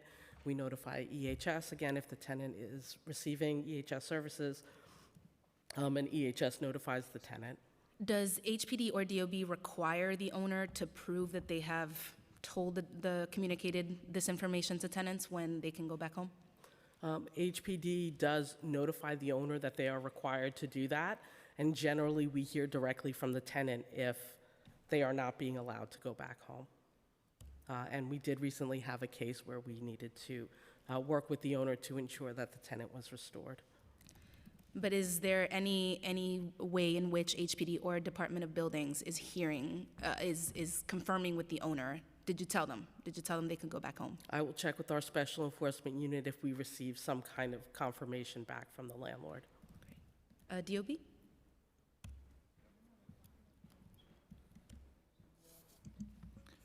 Yeah, I don't think there's any specific requirement, but again, we do have the Office of Tenant Advocate. If the tenants reach out, we will gladly give them the information, or it's publicly available again on our BIS page. Okay, because this is something that I've heard time and again from residents. We didn't know we could go back in. We don't know what's going on. There's just a general amount of concern around not having the information that would help them stabilize themselves again. A quick follow-up on the numbers that you shared around vacate orders for HPD and DOB. Do you have the number of units associated with those vacate orders, not just property numbers? For HPD, fire-only vacates, we have approximately 11, for calendar year 2024, I gave you the numbers, right? Mm-hmm. We had 341 units affected by full fire vacates and 721 units affected by partials. Got it. And Department of Buildings, you mentioned 1,656 vacates, 39 partially lifted, 289 completely lifted, 45 full vacates, and 130 partials that are still active. Do you know how many, are those property numbers or unit numbers? Those are property numbers or number of buildings. Okay. And do you have the number of units affected? I don't have it here. I think we could determine that number. So some of our vacates are not related to occupancy or number of units. A lot of our vacates are for rear yards, side yards that do not impact occupancy. And we can also break down how many of those vacates are for fires, but I believe the large majority of our vacates are for actually compromised egress related to illegal occupancy. Got it. Okay, thank you. I should have asked this when I was asking about all of the what information is told to residents about whether they can go back in. Before you rescind a vacate order, that would be a moment in time in which you could require that the landlord or the owner prove to you that they've communicated to residents, but that question is not asked in the rescinding of vacate orders in either agency? I don't know that we would ask that before the rescind, because we wouldn't want the landlord to notify the tenant before the rescind. We would want the landlord to notify the tenant at the time of the rescind or after the rescind is issued.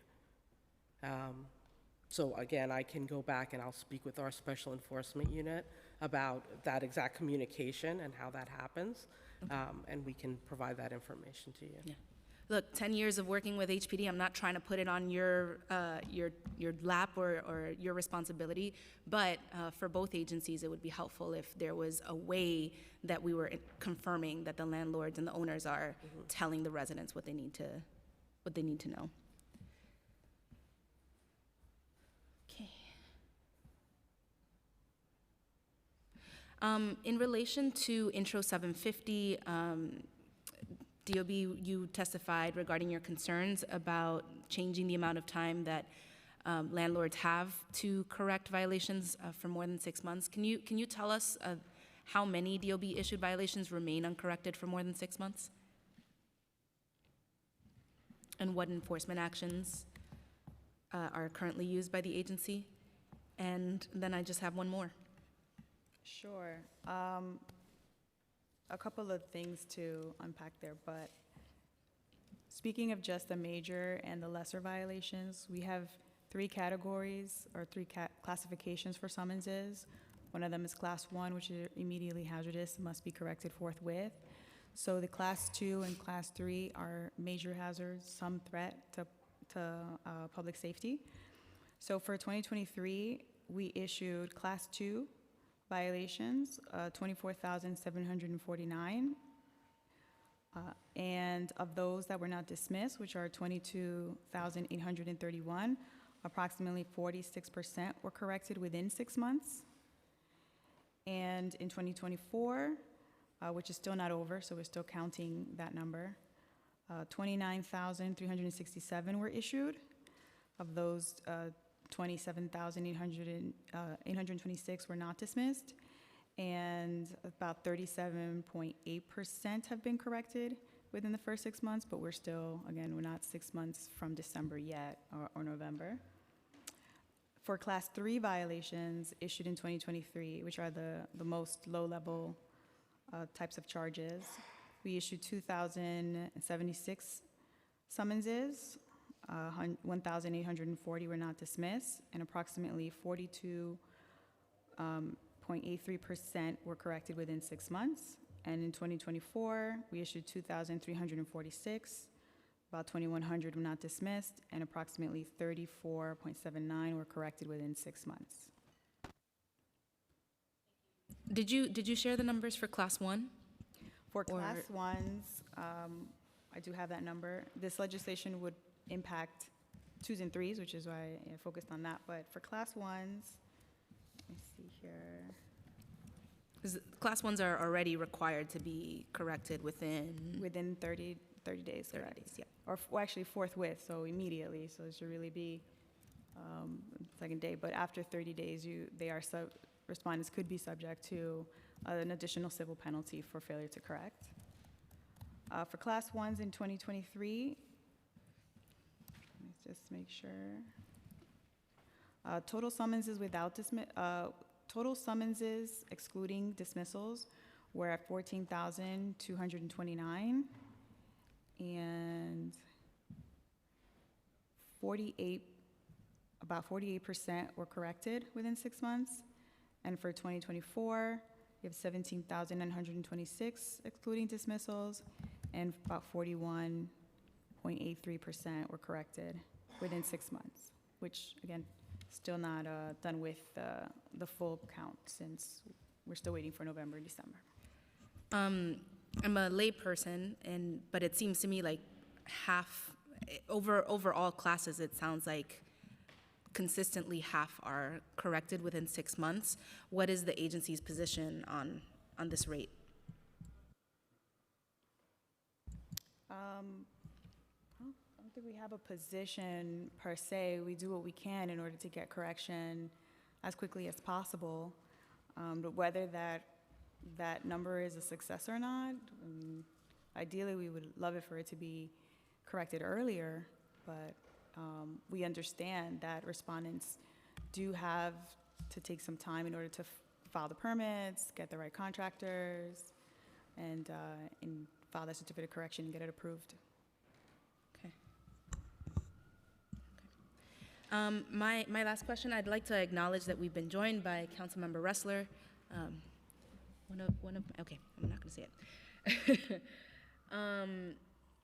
On Intro 817, HPD, does the city have any information on how many New Yorkers have renter's insurance? Is this something that's asked in the housing vacancy survey?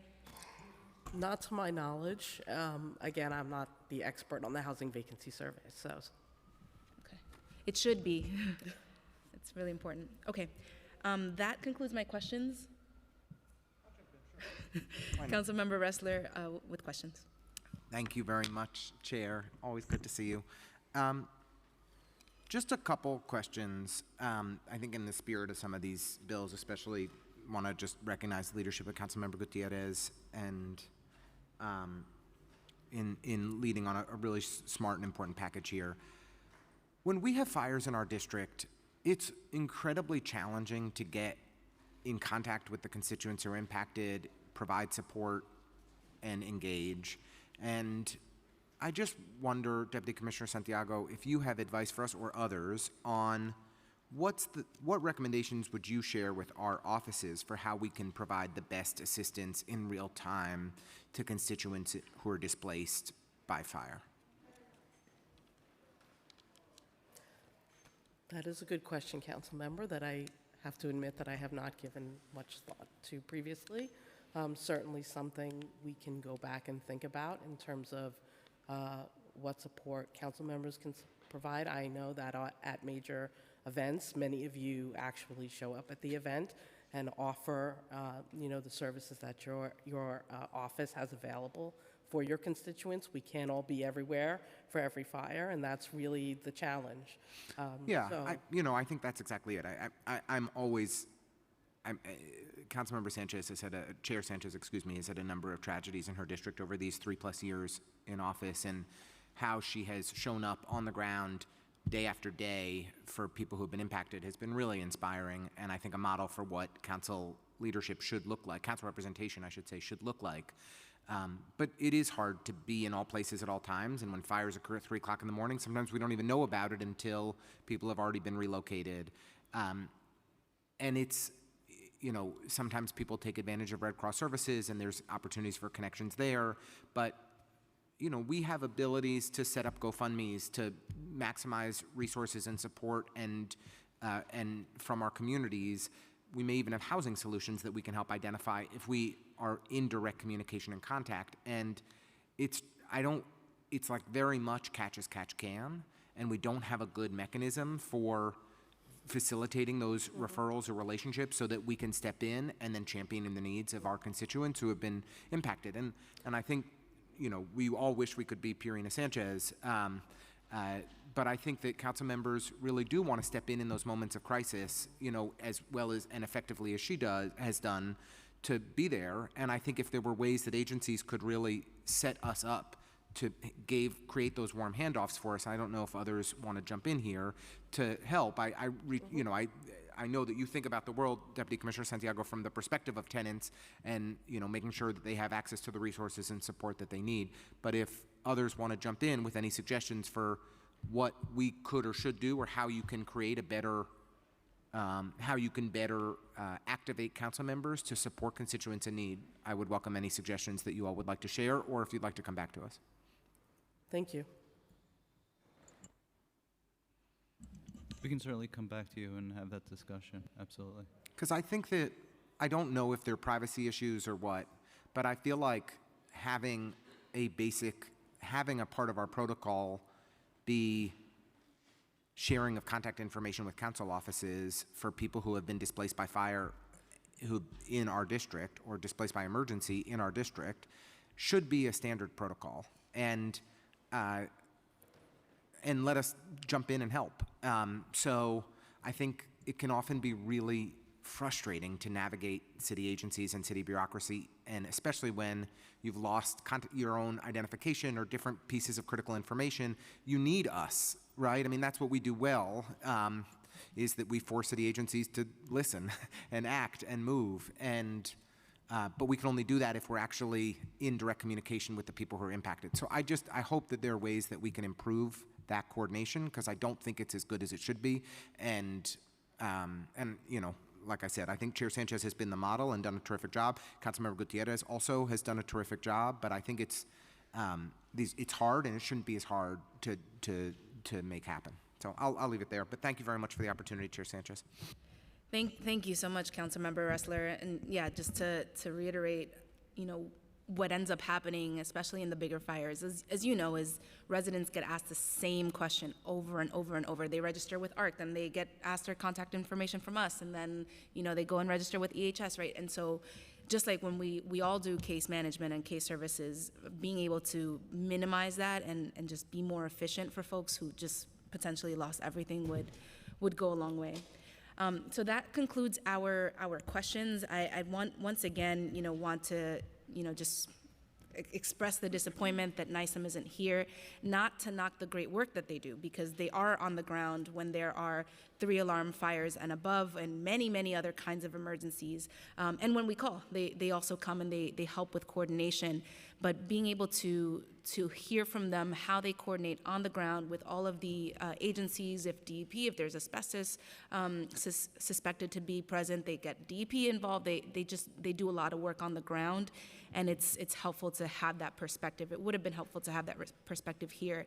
And so on Councilmember Gutierrez's bill 749, creating the Office of Residential Displacement Remediation, that we didn't get a firm answer today on the administration's perspective, but I certainly will be following up along with Councilmember Gutierrez to make sure that we understand where that function could live and should live, so that folks are able to get the best information possible when they've gone through this life-changing event.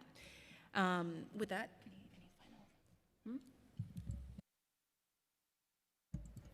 final? I want to thank you all for coming and for your answers, and agreeing to get back to us with any answers to our questions that you did not have with you today. We appreciate that.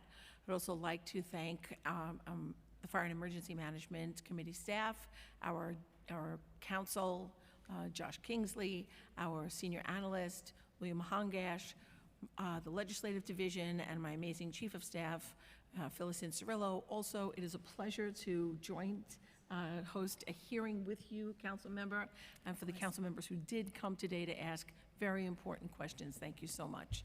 You are dismissed. Thank you. Thank you. Thank you.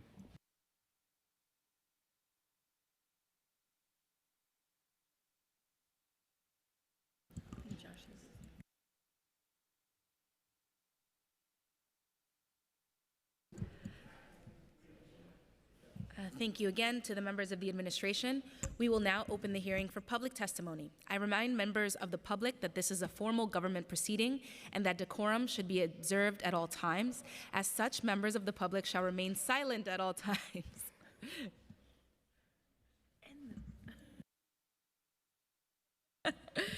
The witness table is reserved for people, those are not members of the public.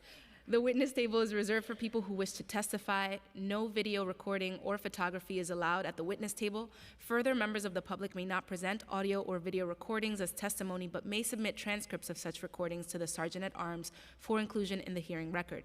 If you wish to speak at today's hearing, please fill out an appearance card with the Sergeant at Arms and wait to be recognized.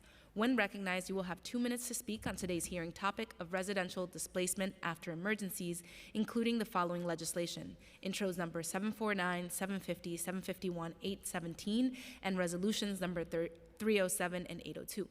If you have a written statement or additional written testimony you wish to submit for the record, please provide a copy of that testimony to the Sergeant at Arms.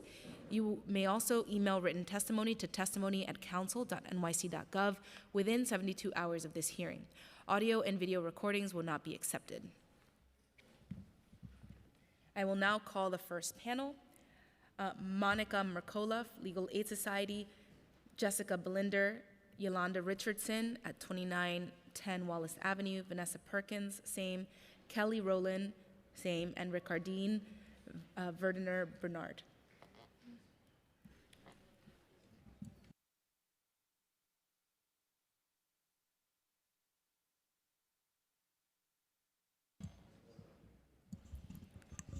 And I just want to especially thank the residents at 2910 Wallace for being here today while you're in the thick of it, this having happened so recently to you.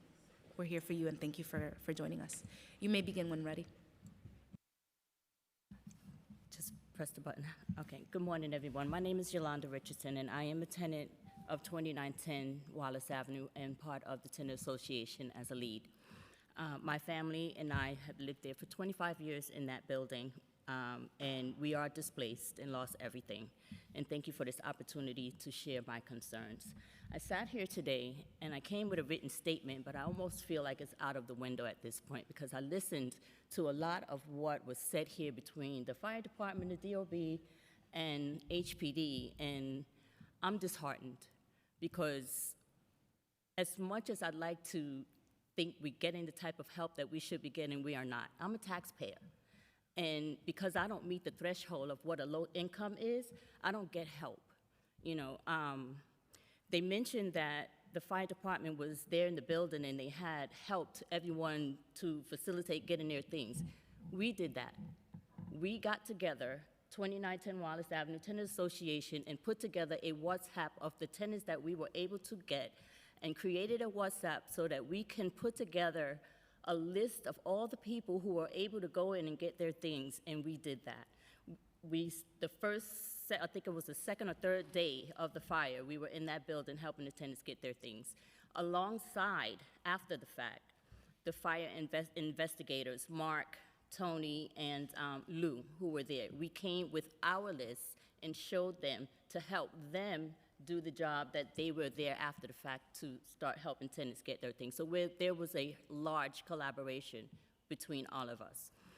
We do not have HPD in the hotels with us. We stayed at the Residence Inn Hotel, Radio Hotel, and another hotel further downtown. And I myself there 2 months in that hotel. No one from HPD had come there to help us in any capacity. The Red Cross turned our situation over to the HPD after the fact. I know my time is up, but I think all departments should be talking. Across the board, fires are happening to everyone. It is full circle, and we all need the type of help that we need to get to be able to afford the cost of living that is happening right now when we are displaced and can't afford it. We're from rent-stabilized buildings, and we're forced into this entity that we didn't ask to be here today, but we're here. And everybody needs to be talking to each other so that we can get the right type of help that we need, because we're not getting it. Thank you. Can you hear me? Good morning. My name is Kelly Rowland. I want to thank you for the opportunity to actually hear us out today. Thank you for taking the time to allow us to attend this meeting. I will piggyback off of everything that Ms. Richardson said. I'm part of the Tenant Association. We basically did our own roundup to get the people to do what they needed to do as far as trying to get some of their belongings. The fire department, I believe the first 2 days, and the police were there. Once the fire happened, the apartments were open. We were robbed. There was vandalism. There was nobody there to protect that. We believe that a lot of the inside people, super and his tenants and helpers, took part of that. If it wasn't for us to make a police report, our items would not be retrieved or even found or thought of. As far as the programs, I give big praises to Red Cross. They were the only ones that really stepped up. They got us in, registered, got us in a hotel. I know you have a 3 to 5 day window. Some of us had 3 months, 2 months, 2 weeks, myself. And once you were linked with HBD, the rule is if you have a pet, you are not allowed to stay in their shelter. There are a lot of tenants who are misplaced because they're undocumented. The landlord did not receive a list or give a list of the people. Some people got scared. They accepted their deposits back or were told by the landlord, I'll get you a place, all in conclusion to make sure that we do not sign anything for lawsuit. So these people were scared. They had no place to go. So you won't get everybody as part of it, the whole lawsuit. As far as the HBD helping, like I said, you get a link giving you HRA, home base, help us, which if you're a working tenant, you don't get any assistance. We don't qualify because we don't meet that income. You're on your own, basically, to find shelter. They do not follow up with us. We had to reach out consistently to speak to the workers there to see if they can help us in any type of way, but it's not being done. So everybody is really still misplaced. I'm staying with friends. My time is almost up, but we don't have the actual help that we need, so we're asking that they could be a little bit more diligent in helping us. Yeah, thank you.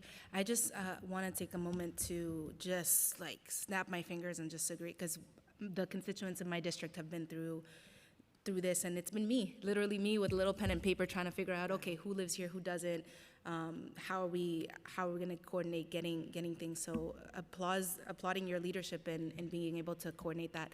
My client, that's my baby. I'm gonna go grab her and try to calm her down, but I'm listening. I'm technically on maternity leave, so I'm listening on Zoom as well. And so please excuse me that I'm not physically here, but Chair Ariola is, and please continue. Hello. I think so. Hello, my name is Vanessa. I've been in the building for 40 years. I never thought I'd leave the building, but piggyback on what my constituents here have said, the help that we should be getting, we're not getting. We find that people come from other places and they come and they get all the help. They get the vouchers, they get to this, they get to that.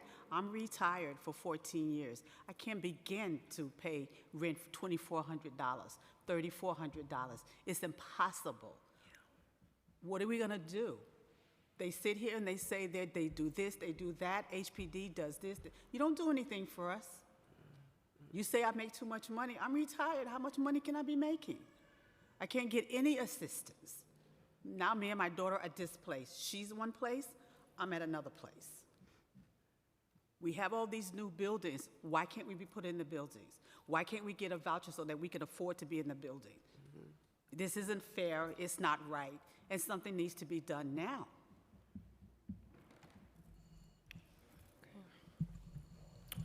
Good morning, everyone. Before I start my testimony, I just want to say on record that what the Deputy Commissioner of HPD and the Fire Chief has said, some things weren't our experience. It didn't happen. But my name is Ricardine Verdinier Bernard. I am a tenant leader and have been living in 2910 Wallace since I was 7. So that means I've been there for 32 years. Let me start off by saying there aren't enough words in my lexicon to express what my family and I experienced on January 10th. And since that day, our lives has been upside down. The need of support and comfort has been something we have been searching for, yet is nowhere to be found. It is absent, we are lost, we are hurt, and we are angry. Nonetheless, we are confused about what has been bestowed on us. Because during the weeks of the fire, I've learned a harsh reality that there is no real support for working class. My husband and I work so hard to provide for our family, but because we make a certain amount, we don't qualify for many assistance programs. Although we are in the Family Living Center, we are still homeless. We are struggling, and the system has no safety net for people like us. It appears that fire victims fall through the cracks of bureaucracy. And 2910 Wallace had multiple complaints and violations, specifically 9 violations that day. We begged for repairs, and we were ignored. 311 was called, then HPD was contacted for recurrent issues, and nothing was resolved. It was just a Band-Aid over a deep wound. Slumlords are notorious for intentional negligence, and they get away with murder. The housing business is the only business that you can get rewarded for providing poor service. So I stand before the City Council, and I urge the city to act against slumlords before more lives are lost and more families are being displaced. So I am proposing the following. No more allowing slumlords to cover up their problems. No more allowing slumlords to cover up the problems before inspections. Unannounced mandatory safety inspections of all rental properties owned by landlords with prior violations, and immediate seize of properties owned by slumlords who repeatedly neglect complaints and inhabitable conditions, a tenant ownership program that allows residents to take control of abandoned or neglected buildings, criminal charges for slumlords whose negligence leads to fires, collapses, and other disasters, and lastly, and most importantly, emergency housing assistance for working-class families that are displaced. We aren't asking for handouts. We are simply asking for justice. Safe housing isn't a basic right, Safe housing is a basic right, not a privilege reserved for the wealthy. Thank you, City Council, and may God continue to bless us all. Thank you. I just want to take a moment to thank you, Ricardine, because not only are you a tenant leader in your own building and you're coming to us with real points of action, which I'm excited to talk to you about because we are trying to accomplish some of those things that you mentioned in your list. But you're also a leader in my section of the Bronx, and I really appreciate the work that you do at Good Shepherd Services, and someone like you who's giving so much to so many parts of the Bronx. You know, it's an example for all of us, the way that we need to be able to support you. So I look forward to working with all of you and all the families that are impacted by fires each year, because the city can and should do better. I appreciate you too. Thank you. Hello, my name is Monica Mercola, and I am a staff attorney with the Legal Aid Society's Housing Justice Unit Group Advocacy Team, where I help represent and advocate for displaced residents. The Legal Aid Society has been assisting displaced residents for decades, and through its work, I and others have seen the successes and the pitfalls of the process. The residents who have testified and will continue to testify today will share with you how they have felt abandoned, how they have had to navigate losing their possessions, their homes, and sometimes their livelihoods. How this system, more often than not, has failed them. As mentioned, you have heard and will continue to hear from residents about their personal hardships and their experiences of displacement after a disaster. The Legal Aid Society has worked with hundreds of similarly affected residents, and we have heard from almost every single client the same concerns. While our written testimony goes into greater detail, I would like to highlight 3 practical things that residents want from their government. First, a navigator, someone to connect them with the emergency and social services available, who will stick with them and help them problem solve until they are able to move back into their homes or other permanent housing. Second, clear and concise public notices of when actions will be taken with respect to repairs to their homes and the ability to return. And lastly, third, enforcement, to ensure that their buildings and property are safely secured for when they are finally able to retrieve their possessions, and a clear process for being able to collect their belongings when it is safe to do so. Emergencies by nature are unforeseen, and during these times, our government has the opportunity and ability to help. This package of bills is the first step, but more work needs to be done. The Legal Aid Society supports these bills with amendments and looks forward to working with the City Council to further provide meaningful support to displaced residents. Thank you. Thank you. Nope, sorry. My name's Jessica Belinder. I'm a supervising attorney in the Bronx Neighborhood Office of the Legal Aid Society for our group advocacy team there. And I've worked with the council member and her staff, and I have to echo what your colleague said earlier. There are very few council members who are able to connect with their residents as thoroughly and as quickly as your team does. And it has really helped us to represent tenants in the Bronx. One of the things that was mentioned with respect to the sharing of client information or tenant information that we think is important, in order for all of the work that we do to try to get buildings back into a livable order, that work is lost or is not as valuable if the tenants who originally lived there cannot move back and haven't been able to preserve their rights to those units. And so what we would like to see, in addition to the legislation that's proposed, is some waiver early on in the document collection process, whether it's with ARC or with HPD or some other entity, that allows the sharing of that information not only with city council members, but also with legal services providers. Because one of the things that we are able to do is ensure that tenants know their rights, ensure that they're able to exert those rights and protect their interest in returning, especially to their rent-stabilized tenancies. And in today's market, they often cannot replace the homes that they've lost, and so being able to return to those homes is paramount. Thank you, and thank you so much to the Legal Aid Society for all the ways that you are there for New Yorkers when these things happen.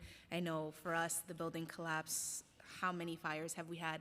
There's a District 14 resident over, I don't know if she's gonna be able to testify, but from the Davidson Avenue fire on 2 years ago, and it's just incredible the way, I think that of all of the work that we're talking about here, the work that you do to get folks rent reductions, to make sure that people know their rights, that is some of the most helpful work, that helps people get back on their feet. So thank you, Legal Aid. And I'd certainly thank you, Nicole, for still being here from HPD. And the agencies, I certainly want to talk about this. How can we, there are privacy concerns and et cetera, but how can we, one, make sure that the agencies are collecting contact information? Landlords have it, they collect rent, right? How can we make sure that we get that most efficiently?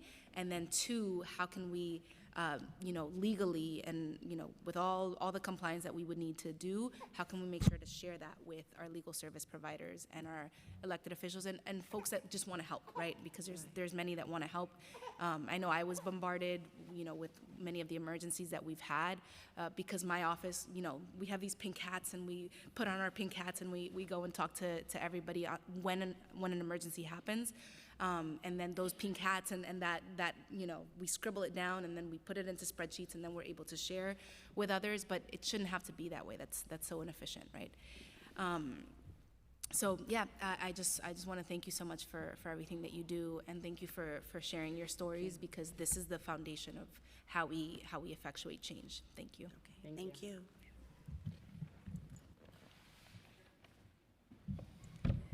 I want to call the next panel. And I want to thank Chair Ariola, and shout out to all the moms. We are the best at multitasking. The next panel is Melissa Orlando from the tenants of 4309 47th Avenue, Lacey Tauber from the Brooklyn Borough President's Office, Gabrielle Fantacone, Churches United for Fair Housing, Asher Willem, and Marcus Jackson from Encore Community Services.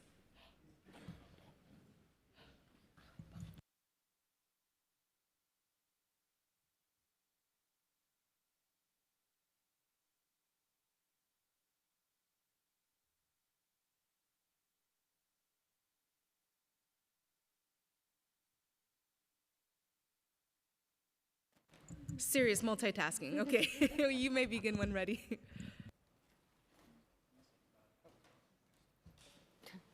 Please, go ahead. Good morning. My name is Gaudia Pantaconi, and I'm a civic engagement organizer at Churches United for Fair Housing. We represent a broad coalition of 25,000 members through our 40 church partners in Brooklyn and Queens, and we are committed to building comprehensive housing justice for working New Yorkers. CUF is proud to stand in support of the Back Home Act, as the legislation reflects our core values of dignity, justice, and safety for tenants facing displacement and increasingly volatile housing conditions across our city. Tenants in New York City live at an ever-increased risk of harm, trauma, and displacement from a range of disasters and emergencies. In just the past few years, we've witnessed the devastating effects of hurricanes, winter freezes, and numerous human-caused fires, such as the recent brush fires in Prospect Park and the tragic residential fires that have rocked communities in the Bronx. Meanwhile, affordability is plummeting and tenant protections are being eroded, with waves of evictions impacting our members again and again. These harms are deeply interconnected. Tenants, especially those living in unsafe housing conditions, too often receive too little support or protection from landlords or housing authorities. This cannot continue.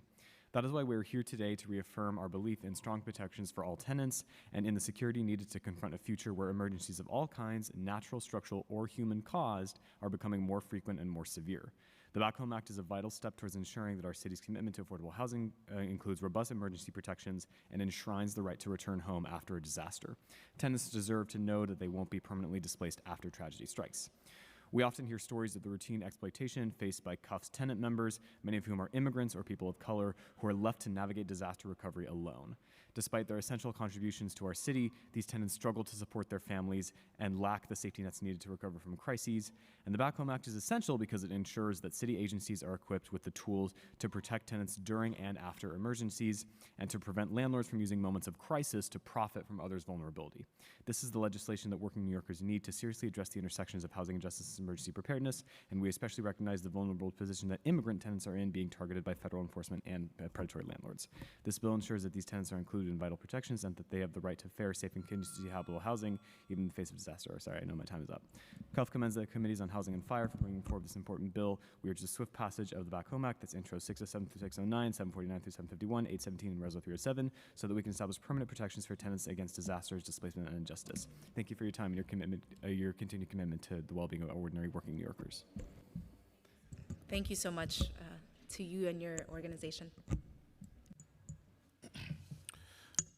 Good morning, members of the committee. My name is Marcus Jackson, and I serve as the Aging Friendly Community Organizer for Encore Community Services. I thank you for the opportunity to speak on today's topic. We wanted to address homebound clients, older adults who are stuck homebound, and the food insecurity that they face today. Encore operates one of the largest home delivered meal programs with more than 750,000 meals annually to older adults who are homebound, medically fragile, and often entirely alone. For many, the meals we deliver is their only source of daily nutrition. The city currently only funds 1 meal a day for 5 days a week. This leaves thousands of older adults hungry over the weekends and undernourished every day. We are urging the council to expand meal funding to provide 3 meals per day, 7 days per week to older adults throughout the city who needs it.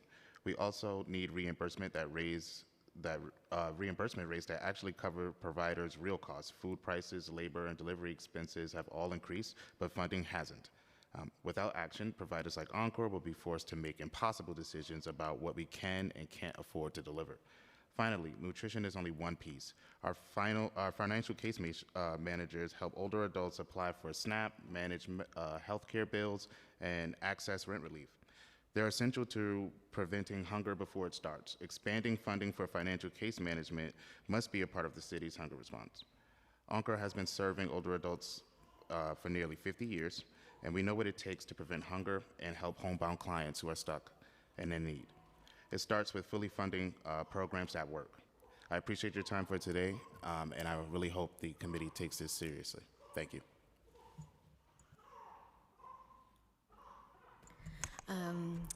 Good afternoon, chairs, and thank you for holding this hearing. My name is Lacey Tauber, and I'm here representing Brooklyn Borough President Antonio Reynoso to support the Back Home Act as proposed by Councilmember Gutierrez. Borough President Reynoso preceded Councilmember Gutierrez in representing Williamsburg, Bushwick, and Ridgewood, and understands firsthand why this issue is so important to her district.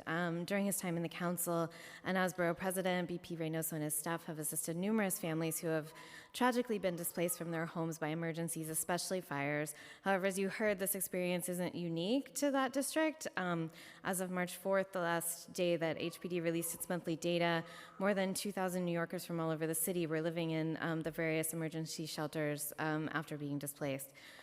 This experience can be massively disruptive for families. In addition to losing all or most of their possessions, these families are often dealing with being displaced to other neighborhoods, away from jobs, schools, doctors, and support systems. They're often forced to navigate complex and unfamiliar bureaucracies to access city services. Too often, their landlords don't give them a clear timeline for when they can return, and emergency shelter stays are limited. With our city's housing vacancy rate at the lowest it's been since the 1960s and limited affordable housing opportunities available, families who can't find permanent housing they can afford will likely end up in the already overcrowded shelter system. Worse still, some landlords have intentionally slowed down the process of making repairs, demolished apartments, or made renovations that did not accommodate existing tenants' needs in an attempt to collect insurance payments and or to displace their tenants permanently and in turn raise the rent. I'm going to skip for time comments on the specific legislation, but just add that BP Reynoso supports the other bills in the Back Home Act as well, sponsored by Councilmember Krishna, and that's 607, 608, and 609, and urges the council to pass them quickly. And just a final note that, unfortunately, due to climate change, the city is experiencing more frequent drought conditions that can lead to fire danger, as well as increased coastal and stormwater flooding. So these problems are not going to go away. Passing the Back Home Act is one of the ways we can prepare for this while protecting tenants and holding landlords accountable. Thank you. Thank you. Before I begin, I'm a tenant, and I would like to just say that what I've heard from other tenants, our experience across the board, every borough of the city has been the same. I think no matter whether it's a rent-stabilized building or not, income levels, we're all experiencing the same thing with the landlords.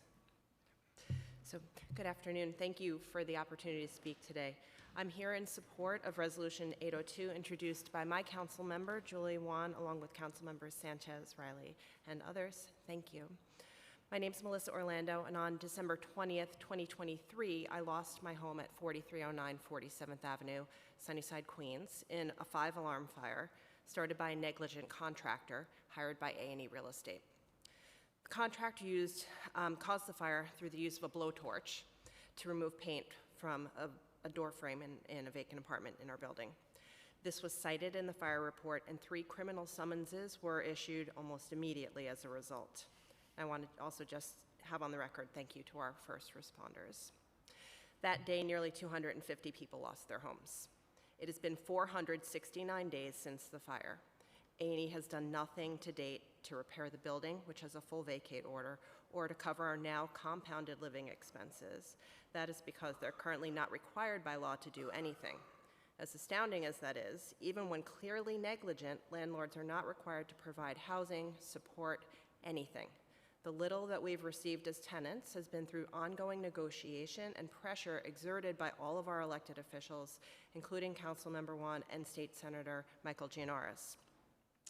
4309 was a lively, vibrant community filled with generations of families, as well as new arrivals to Queens, immigrants, elderly people, people with disabilities, hardworking and caring residents, many who had been in the building for decades in rent-stabilized apartments.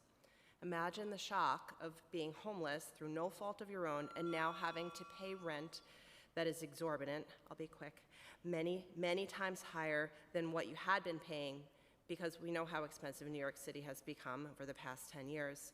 Many of my neighbors are still looking for accommodations 469 days later. Some have even resorted to sleeping in the subways. We are all struggling, and if you've never been through a fire or lost your home for any reason, it is life-altering.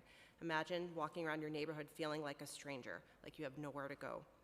I was fortunate that I could stay with friends and my son could stay with his father, but that wasn't an option for others, and it should not be this way. Our landlord was negligent. Their contractor burned down our building, and yet they have to do nothing. We know what power the real estate lobby holds in New York, but there has to be a line. Help us to hold negligent landlords accountable and support Resolution 802, which provides through the state legislature that landlords that are negligent should need to pay for housing for displaced residents. Thank you. Thank you so much. And thank you to each of you for your testimony. I think, sorry, I forgot your name. Marcus, I think your testimony was a bit off topic, but we'll make sure to funnel it to the right committee. Okay, thanks. I'd now like to call Christopher Leon Johnson and Sharon Brown.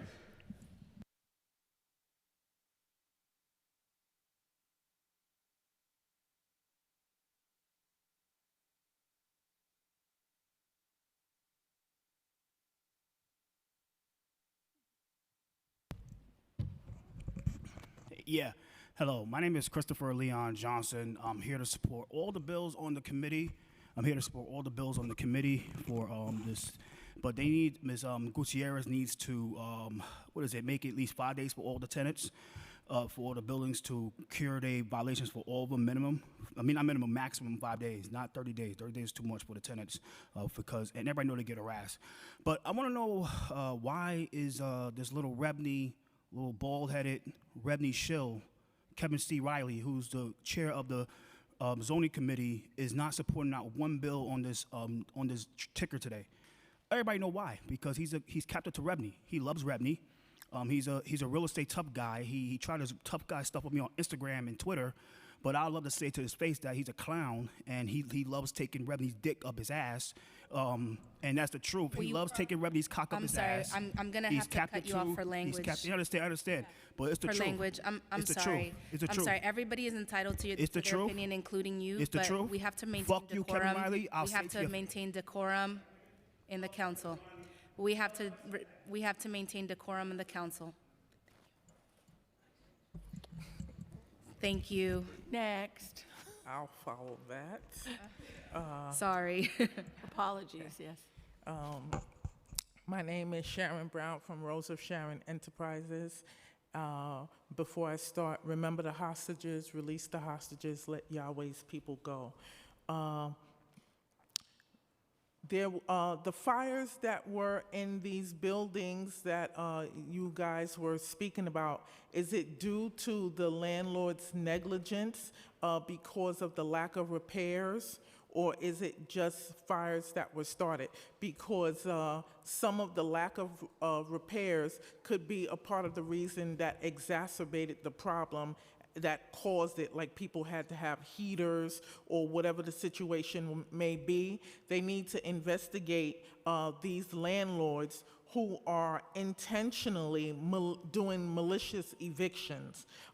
Malicious eviction is where the landlord allows the place to be dilapidated and the premises is no longer viable for the person who lives there, and they refuse to make the repairs, but they still require the payments. We cannot have this, and then the tenants don't have heat, hot water. A lot of them, either they stay there and risk getting plug-up heater where fires and things like that start. I want to know the data on, if you can get it at some time, have the fires been caused by the plug-up heaters and things that people have to resort to? I also previously stated NYCHA needs to hand in reports to the city council to show, and HPD and the different people that are dealing with this situation, they need to hand in reports about what they are doing immediately. When the tenants are saying there's a problem and the tenants come here and talk about it and HPD testifies, they need to report back directly, because they're gonna go around in circles and they're not gonna get anything done and keep coming back here for hearings and nothing ever gets done. Thank you for your testimony. Okay.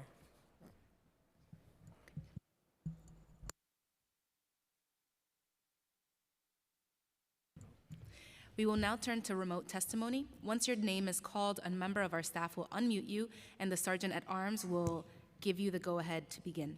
Please wait for the Sergeant to announce that you may begin before delivering your testimony. Andrew Sokolov Diaz. You may begin.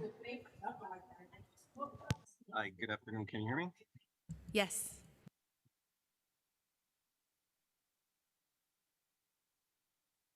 I'm sorry.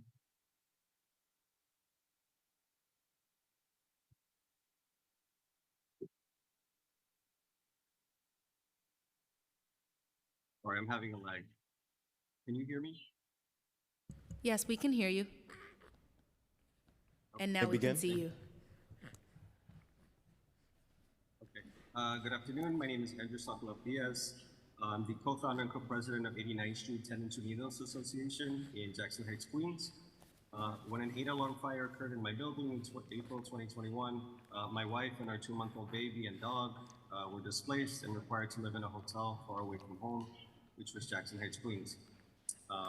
My mother-in-law was also split another way, separating our family, and this happened to over 500 of us in the blink of an eye. We faced enormous financial burdens as a result of our temporary housing. For example, because my wife wasn't able to breastfeed our baby for several weeks due to the stress of the incident, we had to purchase expensive baby formulas for our child. We didn't have a kitchen in the hotel, so we had to eat our daily meals from restaurants, often at fast food chains, or whatever was close and doable. We even had mutual aid groups in our community, and our own tenants association had to organize daily nutritious meals for several weeks on our own because we needed that. Culturally relevant meals were also very important to our families. While I tried sourcing nutritional foods and meals, particularly for my wife who was still attempting to nurse, it was really incredibly challenging because we were in a food desert at this hotel site. HPD couldn't and wouldn't place us in a hotel or anywhere closer to home. Adding to our issues, my car broke down. I had several unexpected expenses, which led me to giving up my vehicle. Other than that, due to the fire, we had to replace our possessions, of course. My wife had to repurchase her maternity clothing, which is way more expensive than regular women's clothing, averaging several $100s that we had to shell out, very quickly. We didn't have time to save money. I also had to buy myself new clothes, our baby as well. We lost all our inventory of, diapers, all the things that you save out, medicines, toys, pillows, bassinets, car seats, which was between $1,000 and $2,000. Your time has We relied on expired. Thank you for your donations as much as testimony. possible, but during the pandemic and with Thank you. Thank you, Andrew.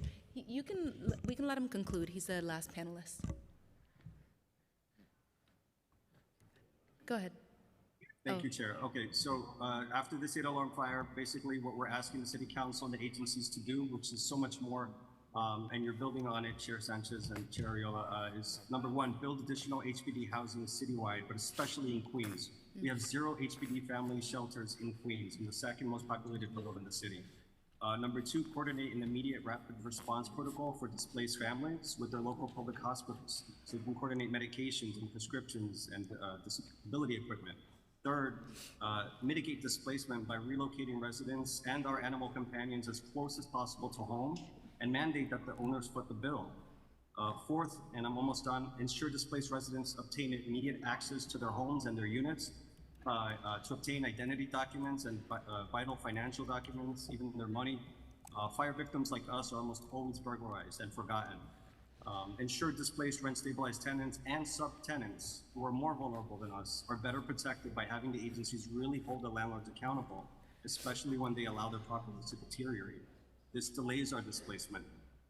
Provide nutritional food assistance on site. Streamline the DACR $1 rent placeholder process. They make it so hard for us to just get that going. And finally, help us with housing discrimination and direct service deliveries so that we can find housing and stop going through this madness on our own. Extending hotel shelter stays for 1 month minimum is probably something that really makes sense, as opposed to having us go through the violence of losing our hotel stays within 3 to 5 days every time this happens. We have a ton of other information that we can share with the chair and the committees offline, but we want to thank the Legal Aid Society for representing us and providing us a dignified approach to rebuilding our lives. Thank you so much. Thank you so much, Andrew. You are definitely speaking my language on what you went through, and I'm sorry. Is your baby 4 now? Wow. Awesome. Well, thank you for sharing your story and for those recommendations. We'll certainly be following up.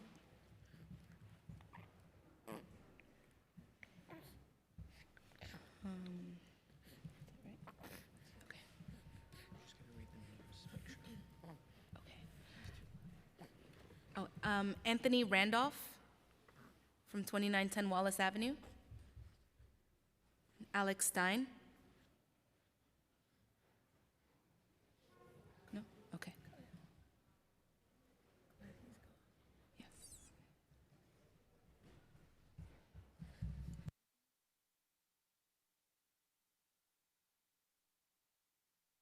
Okay.